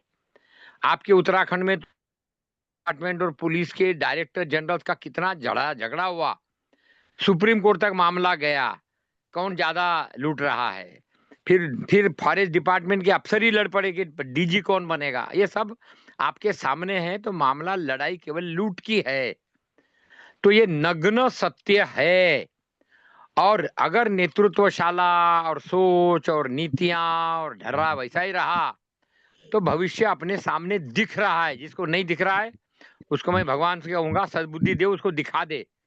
आबादी का हो, आक्रांत का हो, कटने का हो, आपदा का हो, विषय ले लीजिए। अब प्रश्न ये, उपाय क्या? उपाय वही है जो ये उत्तराखंड में 40-50% जो निर्विरोध आ रहे हैं। कल मेरे से किसी ने बड़ी बहस की, बोले तो भाई प्रजातंत्र का बलात्कार हो गया। मतलब क्या हो गया? बोले निर्विरोध क्यों आना चाहिए? प्रजातंत्र में तो चुनाव होना चाहिए। चुनाव के बगैर कोई जीत कर आया है तो उसका मतलब या तो गुंडा है, या वो बहुत बदमाश है, या जो भी हो। बोले चुनाव का आधार क्या? अरे भाई, मैं बोला बहस नहीं करते हैं। हालात जैसे है सबको मालूम है, ध्यानी जी को ज्यादा मालूम होगा क्योंकि जमीन से जुड़े। हमारा पॉइंट ये है, अपवाद ढूंढो यार। अफसरों में भी हमको कल बड़ा अच्छा लगा, धर्मोड़ा जी ने बताया कि एक भाई ने उत्तराखंड में नर्सरी बगैर सरकारी पैसे के लगाई है, और पेड़ लगाने के नाम पर 10 डिपार्टमेंट पैसा ले रहे हैं। 10 department, agriculture, education, social forestry, forest development corporation, forest department, gram sabha वाले, हर एक को पैसा पैसा, पेड़ लगा पेड़ लगा पेड़ लगा पेड़ लगा। और बेचारे बंदर सारे जंगल छोड़ के गांव में आ रहे हैं, हाथी भी आ रहे हैं। तो ये हमारे सामने नग्न सत्य है, विरोधाभास। बजट पे बजट जा रहा है, 100 रुपए का काम 1000 रुपए में हो रहा है। तो उपाय क्या है? उपाय है अपवाद ढूंढो, एक। दूसरा, स्पर्धा लगाओ। तीसरा, जो बेचारे आ गए हैं, अब वो चाहे जैसा आए हो, आ गए ना निर्विवाद, तो अब वो गांव की सेवा कैसा करे, ये शर्मा जी के साथ में, ये हमारा सबके साथ जो हमारे उप्रेती जी है, कि स्वास्थ्य से समृद्धि, तो बीमारियां दूर हो, लोग फिट हो, फिर लोगों को धंधा मिले, फिर उनको भागना दौड़ना न पड़े, फिर भिखारीपन न करना पड़े, ये सारे सिंगल विंडो सर्विस में आते हैं गोपाल भाई।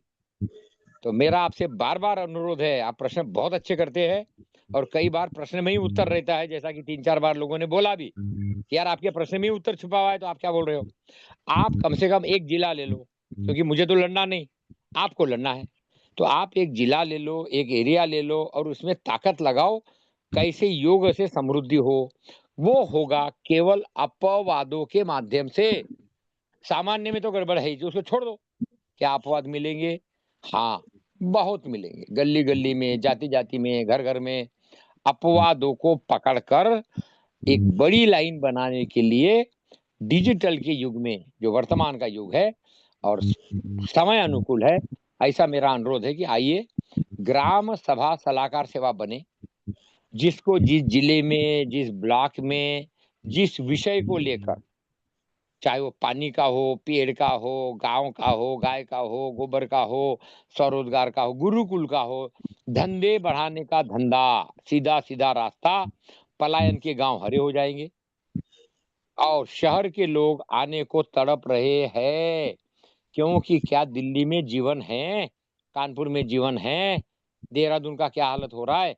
तो आइए समग्रवाद में, ध्यानी जी ने शब्द बोला था ये कि समग्रवाद में, ध्यानी जी मैं आपसे जरा बात करना चाहूंगा अलग से, उप्रेत जी के साथ, आप मैं तीनों।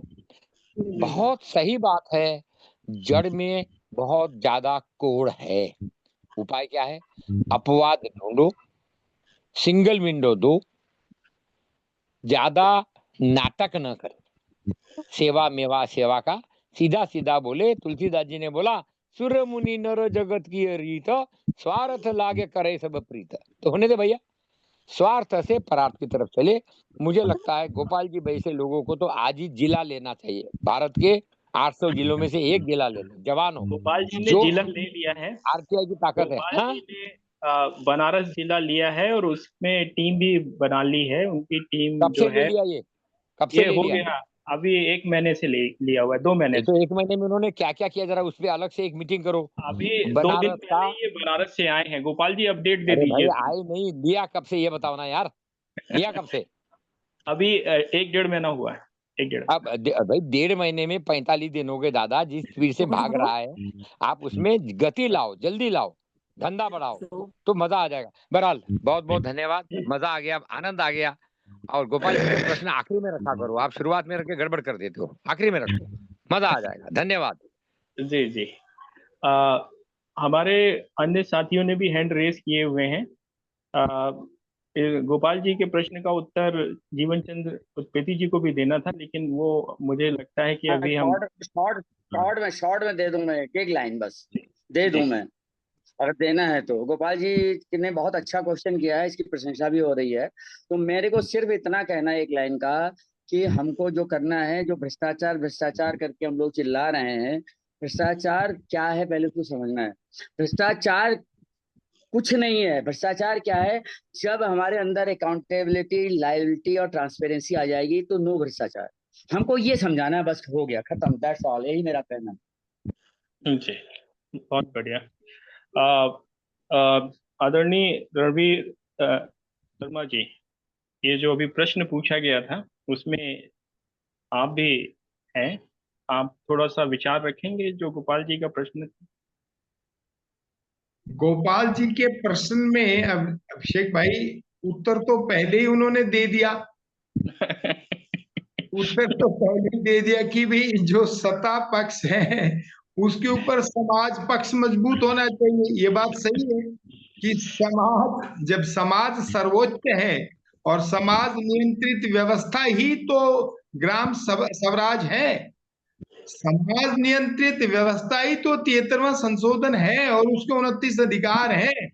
बस ये आर्टिकल अनुच्छेद 243 को एक बार अच्छी तरह से गहन अध्ययन कर लेंगे तो भगवान की दया से इनको अपना उत्तर और ही मिल जाएगा। और इन्होंने अपने प्रश्न का उत्तर दे भी दिया, वही मैंने देना है कि व्यवस्था सबसे बढ़िया है। हम सहमत हैं आपकी बात। धन्यवाद। अभिषेक जी आज देवेंद्र बलारा जी भी आए, थोड़ा सा उनसे भी बातचीत करने। देवेंद्र बलारा जी आए। बिल्कुल बिल्कुल। मैं आग्रह करूंगा देवेंद्र बलारा जी, जो ये हमारा पंचायती राज का विषय है और जो उत्तराखंड से संबंधित चर्चा है उसमें आप हरियाणा भी जोड़ सकते हैं। थोड़े विचार रखिए इस विषय को लेके, और जो 243 आर्टिकल है और जो 73वां संशोधन है और 11वीं अनुसूची है, तो इस पे थोड़ा सा विचार रखिए। आदरणीय देवेंद्र बलारा जी।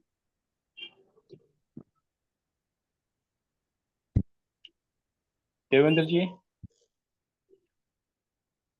आवाज आ रही है आपको?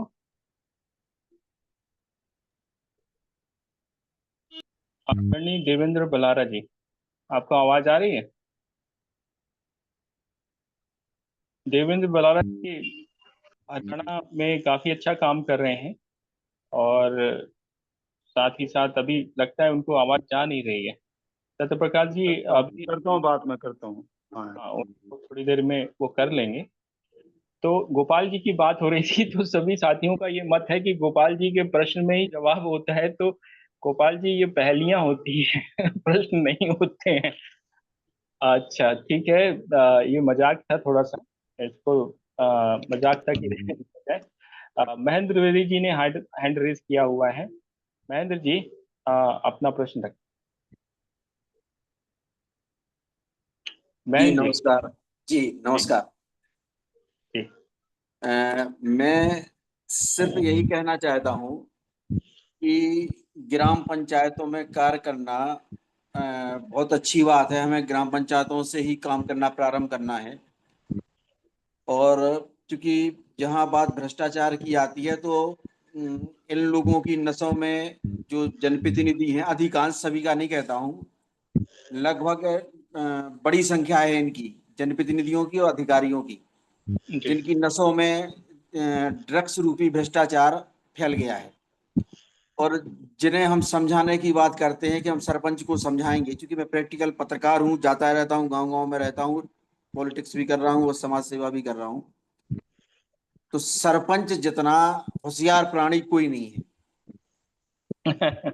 जब वो 10, 20, 25, 50, 25, 30 लाख रुपया लगा के चुनाव लड़ता है, जीतता है, तो उसमें बहुत दिमाग आ जाता है। साथ ही जो सेक्रेटरी हैं, रोजगार सहायक हैं, उनके अधिकारी हैं, वो बता देते हैं कि कौन कौन सी योजनाओं में कितना पैसा आना है, कैसे उन्हें खर्च करना है, कितना कमीशन मिलेगा, क्या होगा। हमारे यहाँ बुंदेलखंड पैकेज भी हमारे यहाँ आया हुआ था। बुंदेलखंड पैकेज, बुंदेलखंड में उसकी इतनी बड़ी बंदरबाट इन सरपंचों ने, जनपद सीओ, सेक्रेटरी और जिला पंचायत सीओ, मध्य प्रदेश शासन के अधिकारियों ने की।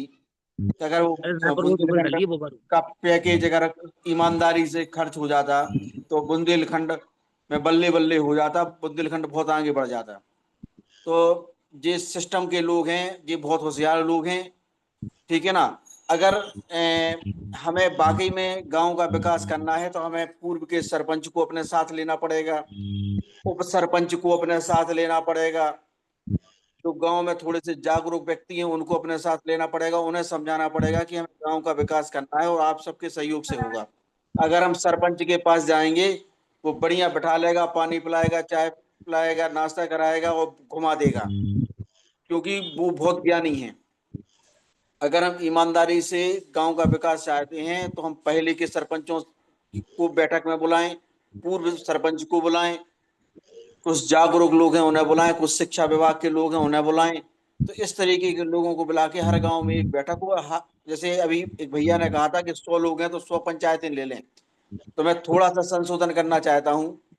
चाहे मध्य प्रदेश हो, चाहे उत्तर प्रदेश हो, बिहार हो, चाहे कोई भी राज्य हो, कम से कम 5 लोगों का ग्रुप बनाया जाए, ठीक है ना। एक और जब भी हम पंचायतों में एक थोड़ा सा प्रैक्टिकल बात कर रहे हैं, जब भी हम ग्राम पंचायतों में जाएं, जिस जिले में हम, किसी एक जिले को गोद ले लो, हम तो कहते हैं आप सब लोग हमारे टीकमगढ़ आ जाओ, 100 लोग हमारे टीकमगढ़ आ जाओ और हमारे साथ टीकमगढ़ ब्लॉक में हम 5-5 लोगों के अपन सब लोग मिलके ग्रुप बना लेंगे। 4-5 दिन का एक टीकमगढ़ का कार्यक्रम आप सब लोग बना लो। रुकना खाना पीना की सब व्यवस्थाएं यहाँ हो जाएंगी।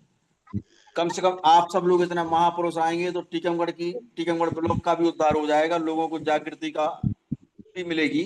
तो मैं इतना कहना चाहता हूं कि अपन को एक सिस्टम से काम करना पड़ेगा और अपन सबको एक साथ रहना पड़ेगा। और जिस ब्लॉक में या कहीं हम जाएं समिति बना के, मतलब एक ग्रुप बना के, तो उसकी सूचना हम कलेक्टर एसपी को अपने जो हमारा भारत पुनर्निर्माण दल हो गया या अन्य चीज हो गई, तो उससे एक लेटर पैड पे हम एक जब हम मिशन चलाएं तो उसकी एक सूचना दें कि इस अभियान के तहत हम जन जागृति कार्यक्रम के तहत हम ग्राम पंचायतों में जा रहे हैं और इन पंचायतों में हम इतनी तारीख को जाएंगे। एक सूचना, फॉर्मल सूचना दें, क्योंकि हमने जो देखा भी है और प्रभात जी भी चूंकि क्षेत्र में जाते हैं लगभग समझते हैं और बाकी जितने लोग हैं वो सब जाते हैं। जिस सरपंच लोग मतलब जो ईमानदार है, मैं ईमानदार सरपंचों की बात नहीं कर रहा हूँ, भ्रष्टाचार में लिप्त सरपंचों की, यह तमाम प्रकार के झूठे आरोप लगवाते हैं, झूठी FIR डलवाते हैं और बहुत बदमाशी करते हैं, है ना। तो हम 100 लोग हो गए हैं, जैसे अभी की मीटिंग में वर्धा में 100 लोग थे लगभग। तो अपन जैसे मध्य प्रदेश हो गया तो मध्य प्रदेश में 55 जिला हैं, तो हर राज्यों के जो लोग अपने जुड़े हुए हैं, 4-6 राज्यों के लोग तो अपन लोग जुड़े ही हुए हैं, दिल्ली के, हरियाणा के, मध्य प्रदेश के, उत्तर प्रदेश के। तो 5-5, 10-10 दिन का एक कार्यक्रम एक एक स्टेट के एक एक जिले की एक एक ब्लॉक का बना लें। उससे कम से कम एक आदर्श हमारा रिजल्ट भी निकलेगा। भाई अभी रिजल्ट नहीं निकल रहा है तो एक आदर्श रिजल्ट भी निकलेगा, है ना। जैसे टीकमगढ़ में 5 दिन का अगर 79-80 पंचायत है, 79 पंचायत है टीकमगढ़ ब्लॉक की, 100 लोग आ जाएंगे तो 20 समूह बन जाएंगी। और जन जागृति के लिए अपन एक एक बैठक एक दिन में करेंगे तो 4 दिन में टीकमगढ़ 4 दिन में निपट जाएगा। तो 5 दिन का कार्यक्रम टीकमगढ़ जिले में टीकमगढ़ ब्लॉक का बना लिया जाए। फिर उन्होंने कहा कि बिहार चलना है तो बिहार के किसी एक जिले के एक ब्लॉक का बना लो, 100 लोग चलेंगे। फिर उन्होंने कहा कि उत्तर प्रदेश चलना है तो उत्तर प्रदेश में ऐसे बना लो। तो जितने भी राज्यों के लोग जुड़े हैं उन राज्यों के एक एक ब्लॉक का कार्यक्रम 5-5 दिन में अपन लोग बना लें, 5 दिन का, 6 दिन का, 7 दिन का। तो उससे एक प्रभावी रिपोर्ट बनेगी। उस रिपोर्ट को हम वहाँ के राज्य के प्रमुख सचिव, मुख्यमंत्री और भारत सरकार के प्रधानमंत्री, क्योंकि इन लोगों के पास भेजेंगे और अगर इनसे काम नहीं चलेगा तो हम उन राज्यों के राजधानियों में धरना प्रदर्शन आंदोलन भी 4 दिन 5 दिन का करेंगे। क्योंकि अगर हमने ठान लिया है कि हमें समाज सेवा करनी है तो बस फिर कुछ भी रिजल्ट हो अपन को एकजुट होकर काम करना पड़ेगा। धन्यवाद। धन्यवाद महेंद्र जी, आपने एक पूरा रोड मैप बता दिया, बहुत अच्छा। देवेंद्र जी आगे, देवेंद्र जी। जी, मेरा आग्रह है देवेंद्र बलारा जी से कि जो आज का विषय है पंचायती राज और उत्तराखंड पंचायत चुनाव 2025, इस विषय पे और साथ ही साथ आपके जो हरियाणा के अनुभव हैं पंचायती राज से संबंधित, अनुच्छेद 243 से संबंधित, संशोधन 73 से संबंधित और अनुसूची 11 से संबंधित, इस पर अपने विचार रखें। आदरणीय देवेंद्र बलारा जी।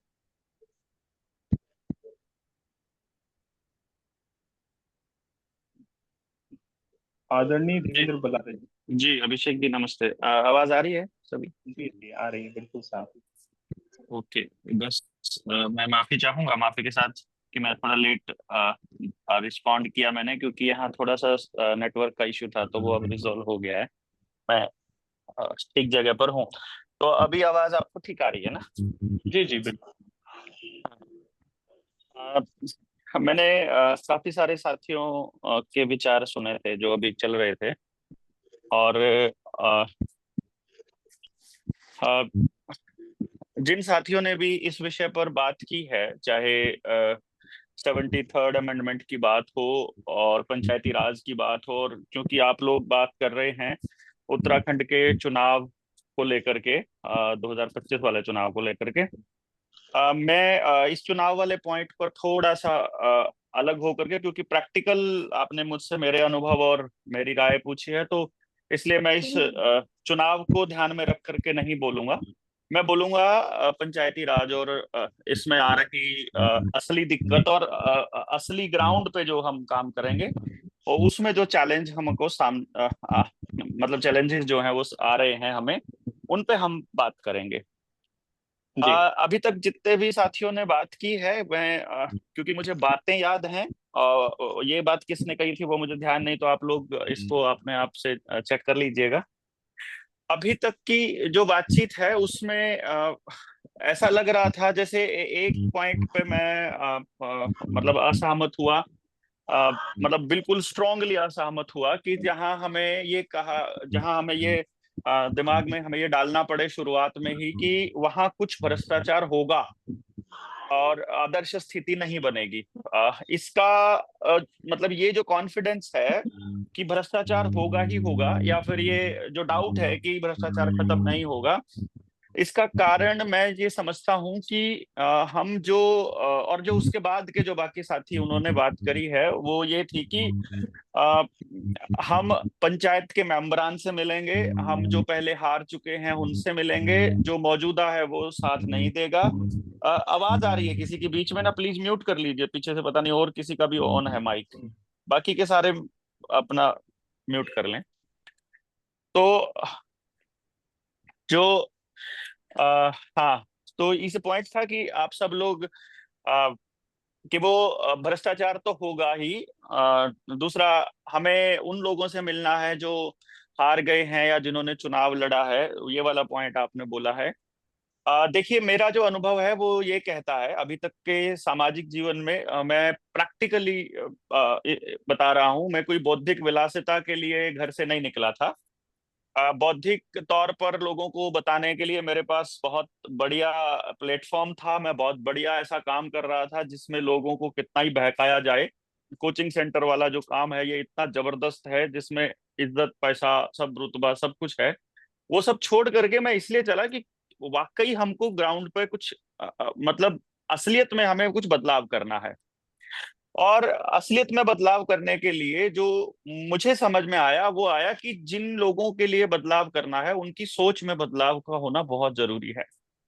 और उनकी सोच में बदलाव इतना आसान नहीं है ये, मतलब क्योंकि 9 साल से 2016 में मैं जब निकला था अपना इंस्टीट्यूट बंद करके, तो तब से लेकर के अब तक के 9 साल के अनुभव में मैं ये कह सकता हूँ, दिन रात 24 घंटे गांव और गांव के लोगों के बीच रह करके या समाज के लोगों के बीच और इवन समाज सेवियों के बीच भी रह करके मैं ये समझा हूं कि सभी लोग जो कोशिश कर रहे हैं, हम सब लोग जो कोशिश कर रहे हैं वो समाज सेवियों के भरोसे बदलाव करने की कोशिश कर रहे हैं, which is next to impossible.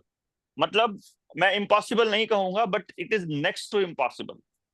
उसका कारण ये है कि जो समाज सेवी है ना आदमी, मतलब आप देखिएगा जैसे कोरोना के दौर को हम थोड़ा सा ले लेते हैं इसलिए क्योंकि ये बहुत जरूरी है।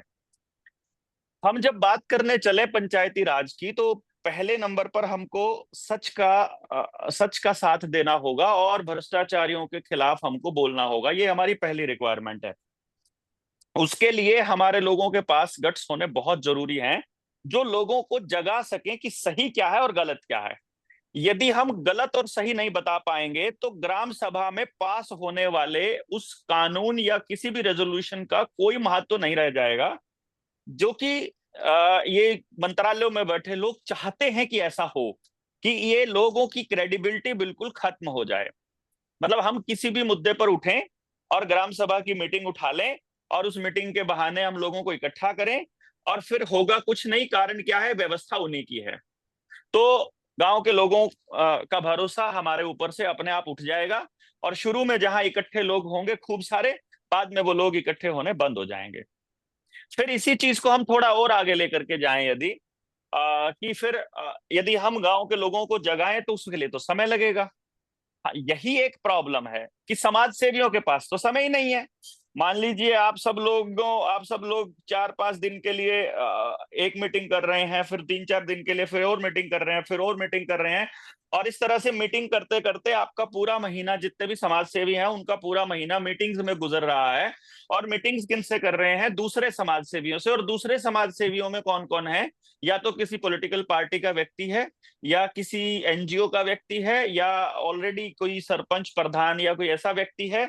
और वो व्यक्तियों की जो मतलब प्लेट है वो ऑलरेडी फुल है, मतलब वो आपके आइडिया पर काम करने के लिए उनके पास समय ही नहीं है। मतलब आपके आइडिया पर काम करने के लिए समय मेरे पास नहीं है, मेरे आइडिया पर काम करने के लिए आपके पास नहीं है, और सबके आइडिया पे काम करना एक जगह पर पॉसिबल नहीं है। तो इस तरह से हम क्या कर रहे हैं? हम एक तरह की खिचड़ी तैयार कर रहे हैं, जिसका अल्टीमेट गोल क्या निकलेगा? जो समाज सेवी हैं वो सारे समाज सेवी, हम सब लोग आपस में आखिर में एक दिन जब उठेंगे तो हम एक दूसरे को दोष देते हुए उठेंगे कि तुम्हारी गलती से ऐसा हुआ, तुमको ऐसा करना चाहिए था और तुमको ऐसा करना चाहिए था। अब समाज सेवी तो बदलाव चाहेगा नहीं, उसका कारण है, देखिए, क्योंकि पहले वाला जो एमएलए है लड़ने वाला या सरपंच है गांव का, जब हम गांव की बात कर रहे हैं तो हम पंच और सरपंच की बात करते हैं, प्रधान की, उसने ऑलरेडी अपने चुनाव पर लाखों रुपया खर्च कर दिया है। अब वो ऐसी कोई व्यवस्था नहीं चाहेगा जिसमें ईमानदारी चले, इसलिए प्रधान और हारे हुए प्रधान से तो आप भूल ही जाइए। दूसरा, जो कोई कंपनी चला रहा है, जो भी काम कर रहा है, इस व्यवस्था में इतना गजब का एक वो है, मोमेंटम है, ये जो व्यवस्था हमने चला रखी है इसमें इतना गजब मोमेंटम है कि किसी भी काम करने वाले व्यक्ति को ईमानदारी से काम करने ये व्यवस्था देगी ही नहीं। मतलब आपको बेईमानी करनी ही पड़ेगी, आपको झूठ बोलना ही पड़ेगा, आपको भ्रष्टाचार करना ही पड़ेगा यदि आप इनके डॉक्यूमेंट के हिसाब से चलते हो तो। चाहे कोई भी महकमा हो, अस्पताल है, स्कूल है, पंचायत सेक्रेटरी है, पंचायत का सरपंच है, तो ग्राम सभा से पास करके रेजोल्यूशन भेजते हैं, तो उस रेजोल्यूशन के बाद में जब आप जाएंगे पंचायत सेक्रेटरी के पास, तो पंचायत सेक्रेटरी आपकी किसी भी ऐसे रेजोल्यूशन को आगे जाने ही नहीं देगा जिस रेजोल्यूशन में पूरी तरह से ईमानदारी रहेगी। देखिए, जो बीच में हाथ खड़ा कर रहे हैं वो बाद में बोलेंगे तो ठीक है, फिर अदरवाइज तो फिर हम इसको सवाल जवाब बना लेते हैं। यदि आप मेरे से पूछ रहे हैं तो आपको मेरी राय सुननी पड़ेगी ना, फिर तो आपकी राय आपके पास रहेगी, सभी के पास, और बाकी सब लोग। ये हाथ पहले से रेज हैं, आप नहीं, वो वीडियो ऑन करके रणवीर शर्मा जी वो मतलब वो आइडिया को क्रॉस कर रहे हैं ना। पहले आप बात कर लीजिए, फिर इसके बाद वो तो आप जवाब देंगे ही कि भाई, मतलब तुम्हें तो जो सवाल जवाब चल रहा है उसी पे है, सबकी राय लेकर के उसमें से बात आप देखिएगा।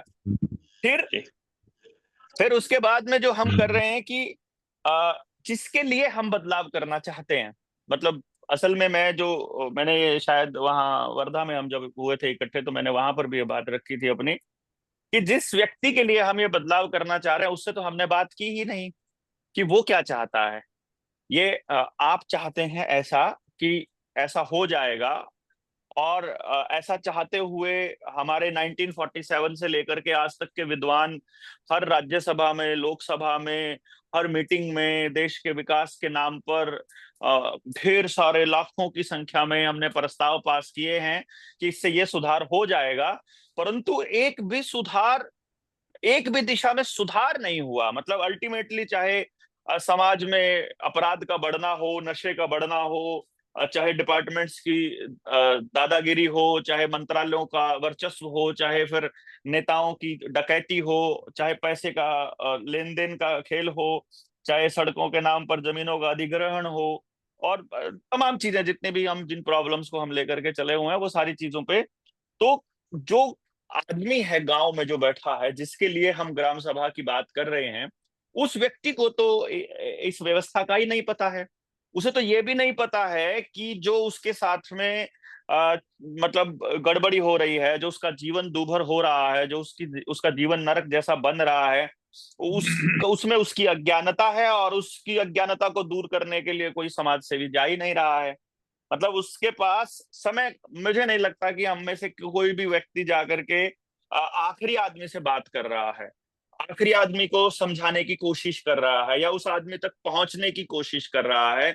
हम रेजोल्यूशंस पास करके ऊपर दे रहे हैं, मतलब जो मंत्रालयों में बैठे लोग हैं उनको, और मंत्रालयों में बैठे लोगों का हमारे इस आइडिया के ऊपर, हमारे इस थीम के ऊपर कोई भी ध्यान नहीं है। हाँ, कोई पॉलिटिकल पार्टी मतलब अपने सत्ता प्राप्ति के लिए इन आइडियाज को इस्तेमाल अवश्य कर सकती है, इनको यूज करके लोगों तक जाकर के उनकी सिंपैथी और उनका समर्थन तो ले सकती है, लेकिन उसको इम्प्लीमेंट कर ही नहीं सकती, क्योंकि पॉलिटिकल पार्टी के स्ट्रक्चर की फॉर्मेशन ही इनके हिसाब से है, जिन्होंने ये तंत्र बनाया है कि आप हमारी ग्राम सभा कामयाब ना हो। मतलब अल्टीमेटली मैं इस बात को ऐसे कहूंगा कि आप इस जब हम ये प्रयास कर रहे हैं, जो भी प्रयास हम करने चलें, तो मेरा जो स्ट्रॉन्ग ओपिनियन है वो इस दिशा में है कि जितना जोर हमें ऊपर लगाना है, यानी अपने प्रस्ताव पास करके मंत्रालयों और विधानसभा, लोकसभा और दूसरी जगह पर भेजने में और ऐसा कानून बनाने में, या ग्राम प्रधान मतलब पंचायतों के ऊपर इन चीजों को मतलब ग्राम सभा को क्रियान्वयन में, उतना ही जोर हमें उन लोगों को समझाने पे लगाना पड़ेगा, उनको एजुकेट करने पे लगाना पड़ेगा जिनसे ये डायरेक्ट संबंधित है और जो इसके स्टेक होल्डर्स हैं। और उसमें जो सबसे ज्यादा समय और सबसे ज्यादा ऊर्जा और सबसे ज्यादा नेगेटिविटी जहां हमें देखने को मिलेगी, वो वहां देखने को मिलेगी जहां पर चुनाव के वक्त वोट जो है बेची जाती हैं और खरीदी जाती हैं। वो लोग जो मतलब गरीबी के आलम में जी रहे हैं और उनको लगता है कि अभी तो हमने देनी तो है ही है, हमारे किसी न किसी साथी के कहने से तो कम 2 रुपए या कोई सामान तो घर में आ ही जाएगा इसी बहाने। मतलब यहाँ तक भी होता है। हमारे तो यहाँ एलनाबाद में जब चुनाव हुआ था तो एक बहुत बड़ा इंडस्ट्रियलिस्ट चुनाव लड़ा था, वहां से लोगों को बस सिर्फ पूछा था कि तुम्हारे घर में बताओ कमी क्या है। किसी के घर में मोबाइल की कमी है तो मोबाइल पहुंच गया, किसी को पूरे फैमिली की वोटों के लिए, किसी के पास मोटरसाइकिल, इस टाइप से। मतलब इतने बड़े 1000-2000 की बात नहीं है। बहुत तो महत्वपूर्ण विषय देवेंद्र जी क्या है कि ये समय थोड़ा सा ज्यादा हो रहा है। किसी दिन हम आपके पूरा विस्तार से सुनेंगे। आज कुछ एक विषय लिमिटेड है, किसी पर है, तो मैं आग्रह करूंगा श्री रणवीर शर्मा जी से कि देवेंद्र जी के जो प्रश्न हैं उन पर कुछ आपका प्रत्युत्तर है। तो रणवीर शर्मा जी और प्रभात ध्यानी जी, क्योंकि आप ही दो लोग आज के मीटिंग के दो मुख्य वक्ता हैं। हेलो अभिषेक जी, हमारे बहुत काबिल छोटे भाई, बड़े ही सुंदर शब्दों में उन्होंने सिस्टम के बारे में जी तोड़ मेहनत करते हैं। उनके दिमाग में एक बात बैठी हुई है कि ए से लेके जेड तक सब आदमी बेईमान हैं, कोई ईमानदार अच्छा आदमी है ही नहीं। हमें इन्हें ये समझाने की जरूरत है बड़े होने के नाते, इस समाज के अंदर अच्छे लोगों की कोई कमी नहीं। ये बात अपने दिमाग में धार ले, अच्छे लोगों की कोई कमी नहीं। और जो नेक्स्ट टू इम्पॉसिबल है, वो नेपोलियन की कहानी पढ़ लें। इम्पॉसिबल नाम का शब्द कोई है ही नहीं। हर चीज संभव है इस संसार में। जो भी कुछ बना है, परमात्मा ने ऐसी सिस्टम दिया इस दिमाग को कि वो पॉसिबल संभव हो ही सकता है। तीसरी बात, जो ये भाई इस सिस्टम को देख रहे हैं या सुन रहे हैं, अगर मेरे सामने बैठा होता तो मैं और कई 50 सवाल कर देता कि आपके पास अगर कोई विकल्प हो तो हमें कभी आमने सामने बैठ के बता देना। आज के दिन जितने समाज सेवी हैं, या तो वो गांधी विनोबा जी जिन्होंने इस व्यवस्था को दिया, हिंद स्वराज की व्यवस्था को, उन्हें बापू या महात्मा कहना गलत था एक, या वो हमारा पार्लियामेंट, लोकसभा और राज्यसभा, जिसमें देश के एक से एक चुने हुए और धुरंधर व्यक्ति वहां होते हैं, उन्होंने इस कानून को पास करा कि ग्राम सभा की सतह समाज नियंत्रित व्यवस्था होनी ही चाहिए। उन्होंने भी ये पास कर दिया। तीसरी बात, अब समाज सेवी इस काम पे लगे हुए हैं, तो इन भ्रष्टाचारियों का अंत होगा ही होगा। ये 2 गजब के एटम बम हैं और परमाणु बम हैं। एक हाथ में 73वां संशोधन है और एक हाथ में 74वां संशोधन है। भगवान आपकी उम्र लंबी करे और जिंदा रखे। हम आपको ये काम करके दिखाएंगे, दिखाएंगे और दिखाएंगे। और तुम रोक सकते हो तो रोक लेना, ये भी चैलेंज तुम्हें कर रहा हूं। बहुत बहुत धन्यवाद। आदरणीय प्रभात ध्यानी जी, अभी जो विषय आया है इस पर आपका क्या मत है? प्रभात जी और उत्पेती जी। अभिषेक जी एक छोटा सा सुझाव था।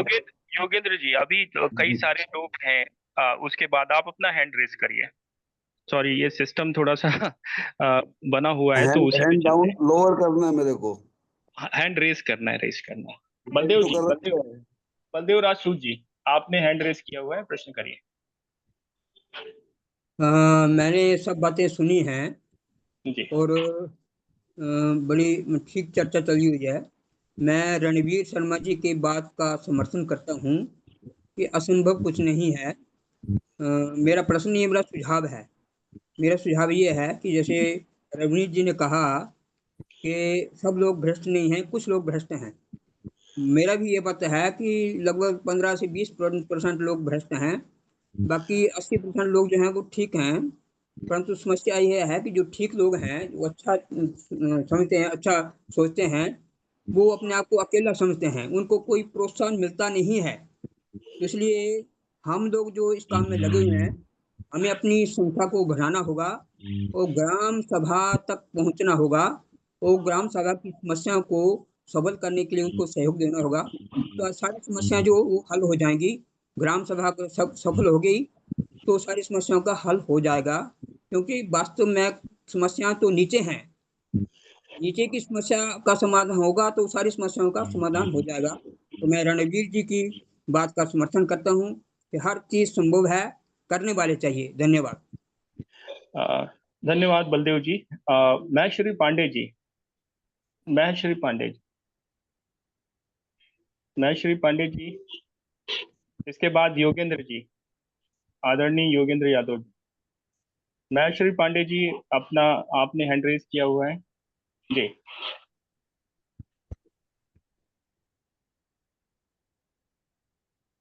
जी, अपना प्रश्न रखिए महेश्वरी जी। नमस्कार जी, मैं आवाज नहीं चाहता हूँ कि आर्टिकल 243 जी 243 जी में जो प्रावधान किया गया है संशोधन करके और जो अधिकार दिए गए हैं पंचायतों को, उसमें ये शब्द आया है में बाइला, यानी वो बाध्यकारी नहीं है राज्यों को, वो चाहे तो दे न चाहे तो न दे। और सरकारों ने वो दिया भी नहीं, पार्शियली दिया है, पार्शियल। तो ये संविधान का जो क्लेम हम कर रहे हैं, इसके बारे में जब वो बाध्यकारी प्रावधान नहीं है, विवेकाधीन शक्तियां हैं राज्यों को, तो इस बारे में थोड़ा सा हमें स्पष्टता चाहिए। धन्यवाद। आदरणीय रणवीर शर्मा जी। एक सेकंड महेश्वरी भाई ने ये 2 बार सवाल उठा लिया है। ये हाथ में मेरे संविधान की पुस्तक है, पेपर है। महेश्वरी जी, आपके ज्ञान के लिए मैं बता रहा हूं, इसमें आप पढ़ लें पावर, अथॉरिटी एंड रिस्पॉन्सिबिलिटी की दूसरी लाइन। अंग्रेजी में मेरे पास है, हिंदी में नहीं है मेरे पास। इसमें क्लियर कर लिखा है जो राज्य सरकारें हैं वो बाध्य हैं सेल्फ गवर्नमेंट नीचे के लेवल में बनाने के लिए उतनी पावर और अथॉरिटी गांव की सरकार को देनी ही पड़ेगी।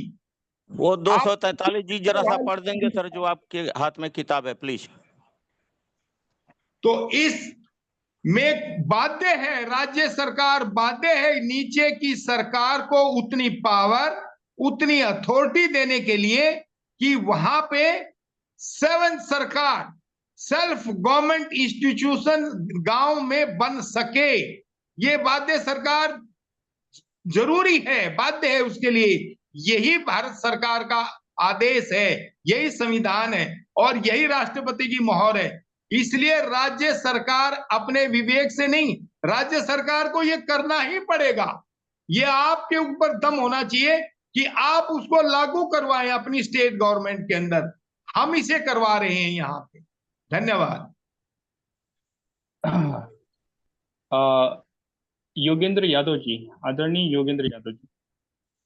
जी, बड़ा रोचक बन गया। शुरुआत हमें लगी थी कि धीरे थी, लेकिन ये रोचक बन गया। एक तो मेरा माननीय सदस्यों से था कि चर्चा में अपनी बात ही रखें, कोशिश ये ना करें कोई भी कि मैं ही सही हूँ। वो सही और गलत बाकी हम सुन रहे हैं, हमने निर्णय लेना है। ये थोड़ा सा मैंने महसूस किया था, इसलिए मैं बता रहा हूँ। दूसरी बात ये थी कि मेरे एक दिमाग में विचार आया था कि इसको जो प्रैक्टिकली करेंगे तो सब लोग अलग अलग गांव में जाके हर गांव में बात करेंगे।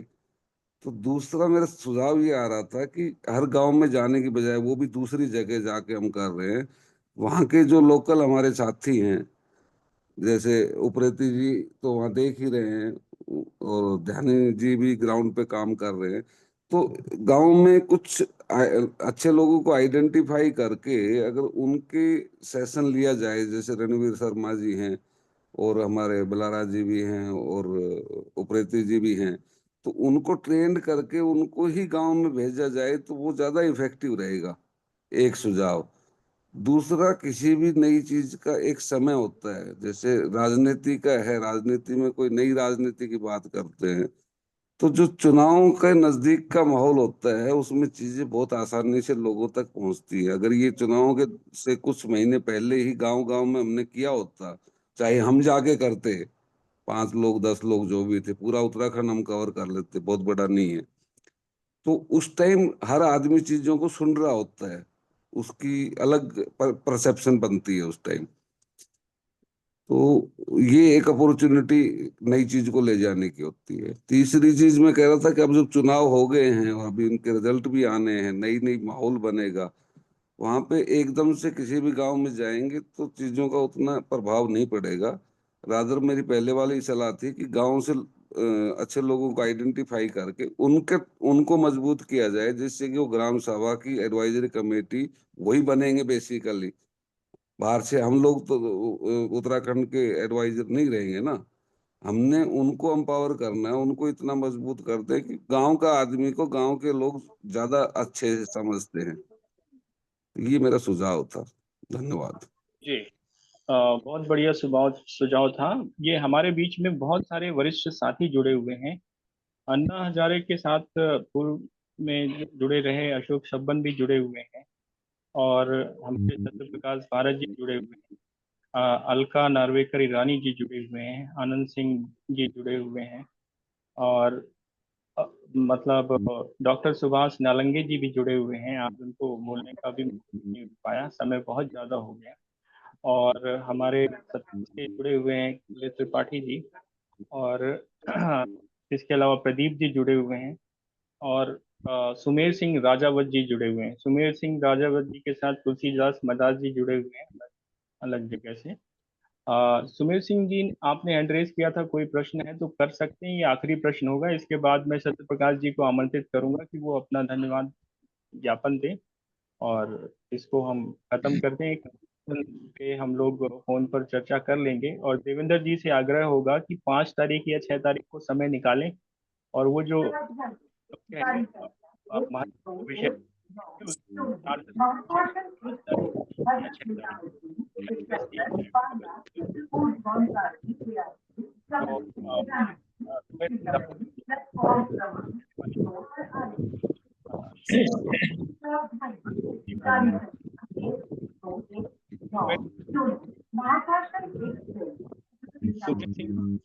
सुमेर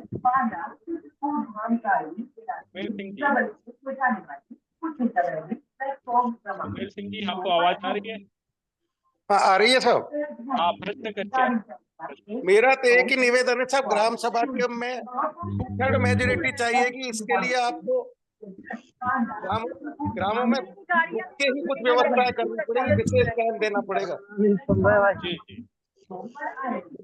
जी विशेष ध्यान देना पड़ेगा क्योंकि 2/3 मेजोरिटी चाहिए होगी। बिल्कुल सही बात है। मैं जितना समझता हूँ, वैसे साहब ज्यादा बताएंगे। जी ठीक। अब मैं सत्य प्रकाश जी को से आग्रह करूंगा, सत्य प्रकाश जी आए और इसको सभा का समापन करें। समय हो चुका है और आखिरी में सभी का धन्यवाद देते हुए इसको वो करें। सत्य प्रकाश जी। देखिए, संवाद बहुत शानदार रहा और ये संवाद ही परिणाम लाएगा। सभी मित्रों ने अपनी एक अच्छी भूमिका निभाई और जैसे कि मैंने कहा था कि साल भर अगर ये संवाद इसी तरह चलता रहा और उसमें कुछ लोगों को और नया जोड़ने की होनी चाहिए कि कुछ नए लोग जुड़े। मैंने आज 4-5 लोगों को फोन तो किया था, पर मेरा अभिषेक जी आपसे कहना है कि जो विषय है ना, आप सुबह 10-11 बजे तक डाल दे करो, जिससे कि मैं कुछ और लोगों को, जिस विषय से संबंधित लोग हैं, वो इसमें 10-12 लोग और कम से कम जोड़ पाऊं। और उन 10-12 के साथ एक बड़ी संख्या भी जुड़ी होती है ना। जैसे आज मुझे कई मित्र आए थे, बिल्कुल श्रीकांत जी का ऐसा ही फोन आया होगा। था। अब कल से ऐसा ही होगा, 11 बजे क्योंकि तक 12 बजे तक आपके पास शाम को डलता था, फिर मैं डाल नहीं पाता, मैं किसी और में भी व्यस्त रहूं और चाह के भी मैं डाल नहीं पाता। जी। और मुझे भी श्रीकांत जी का फोन आया था कि राजकुमार सिन्हा को जोड़ो इसमें, उसको जोड़ो, है ना। तो छिंदवाड़ा के थे, तो मैंने कहा भाई वो थोड़ा लेट आता है, इस बारी में जोड़ नहीं पाता। तो कल से मेरी एक तो विनती है कि 11 बजे तक जो भी है, जो विषय है, उसमें डाल दे करो, जिससे कि मैं उस विषय से संबंधित लोगों को कम से कम जोड़ लूं। और रणवीर शर्मा जी ने जिस आत्मविश्वास के साथ कहा कि ये काम होके रहेगा, मेरे अंदर बड़ी उत्साह पैदा कर गया कि सचमुच मिशन को लेके जब आदमी का इस तरह समर्पण होता है, इतना विश्वास होता है, तो उसको दुनिया की कोई ताकत फिर रोक नहीं पाती। तो मुझे बड़ी अच्छा लगा कि हमारे आदरणीय भाई साहब रणवीर शर्मा जी जिस तरह की भूमिका में धीरे धीरे आ रहे हैं, है ना। तो उम्मीद है कि ये ग्राम सभा वाला मुद्दा निश्चित रूप से आगे बढ़ेगा और फिर हम अलग अलग व्यवस्थाओं की बात भी करेंगे। पर ये एक ऐसा मुद्दा है कि जो हर व्यक्ति चाहता है कि भाई मेरे को भी अधिकार हो, मेरे को भी, मेरी भी ताकत है, मेरी भी पहचान बने, है ना। और ग्राम सभा से अच्छा कोई प्लेटफॉर्म नहीं हो सकता। और जिस तरह रणवीर जी ने इसका अध्ययन किया है, तो ये बहुत खुशी की बात है और मैं सभी को बहुत आदर सम्मान के साथ धन्यवाद देता हूँ और उम्मीद करता हूँ कि कल से ना कम से कम एक व्यक्ति को, तो 40 है ना आज हम, तो कल कम से कम एक व्यक्ति को जरूर पकड़ के लाएंगे, किसी को भी लाएंगे। तो 40 से कल संख्या 80, है ना। ये 80 संख्या होनी चाहिए कल से। एक व्यक्ति को ज्यादा नहीं है, मैं प्रॉमिस कर रहा हूँ, मैं 2 को लेकर आऊंगा, 1 को नहीं 2 को। कल 2 साथी और नए बिल्कुल आपके सामने आएंगे और वो वही व्यक्ति आएंगे जमीन से जुड़े हैं और जिस विषय से संबंधित होंगे उसी विषय के साथ ही आएंगे। तो ये सब इसको बहुत बहुत धन्यवाद और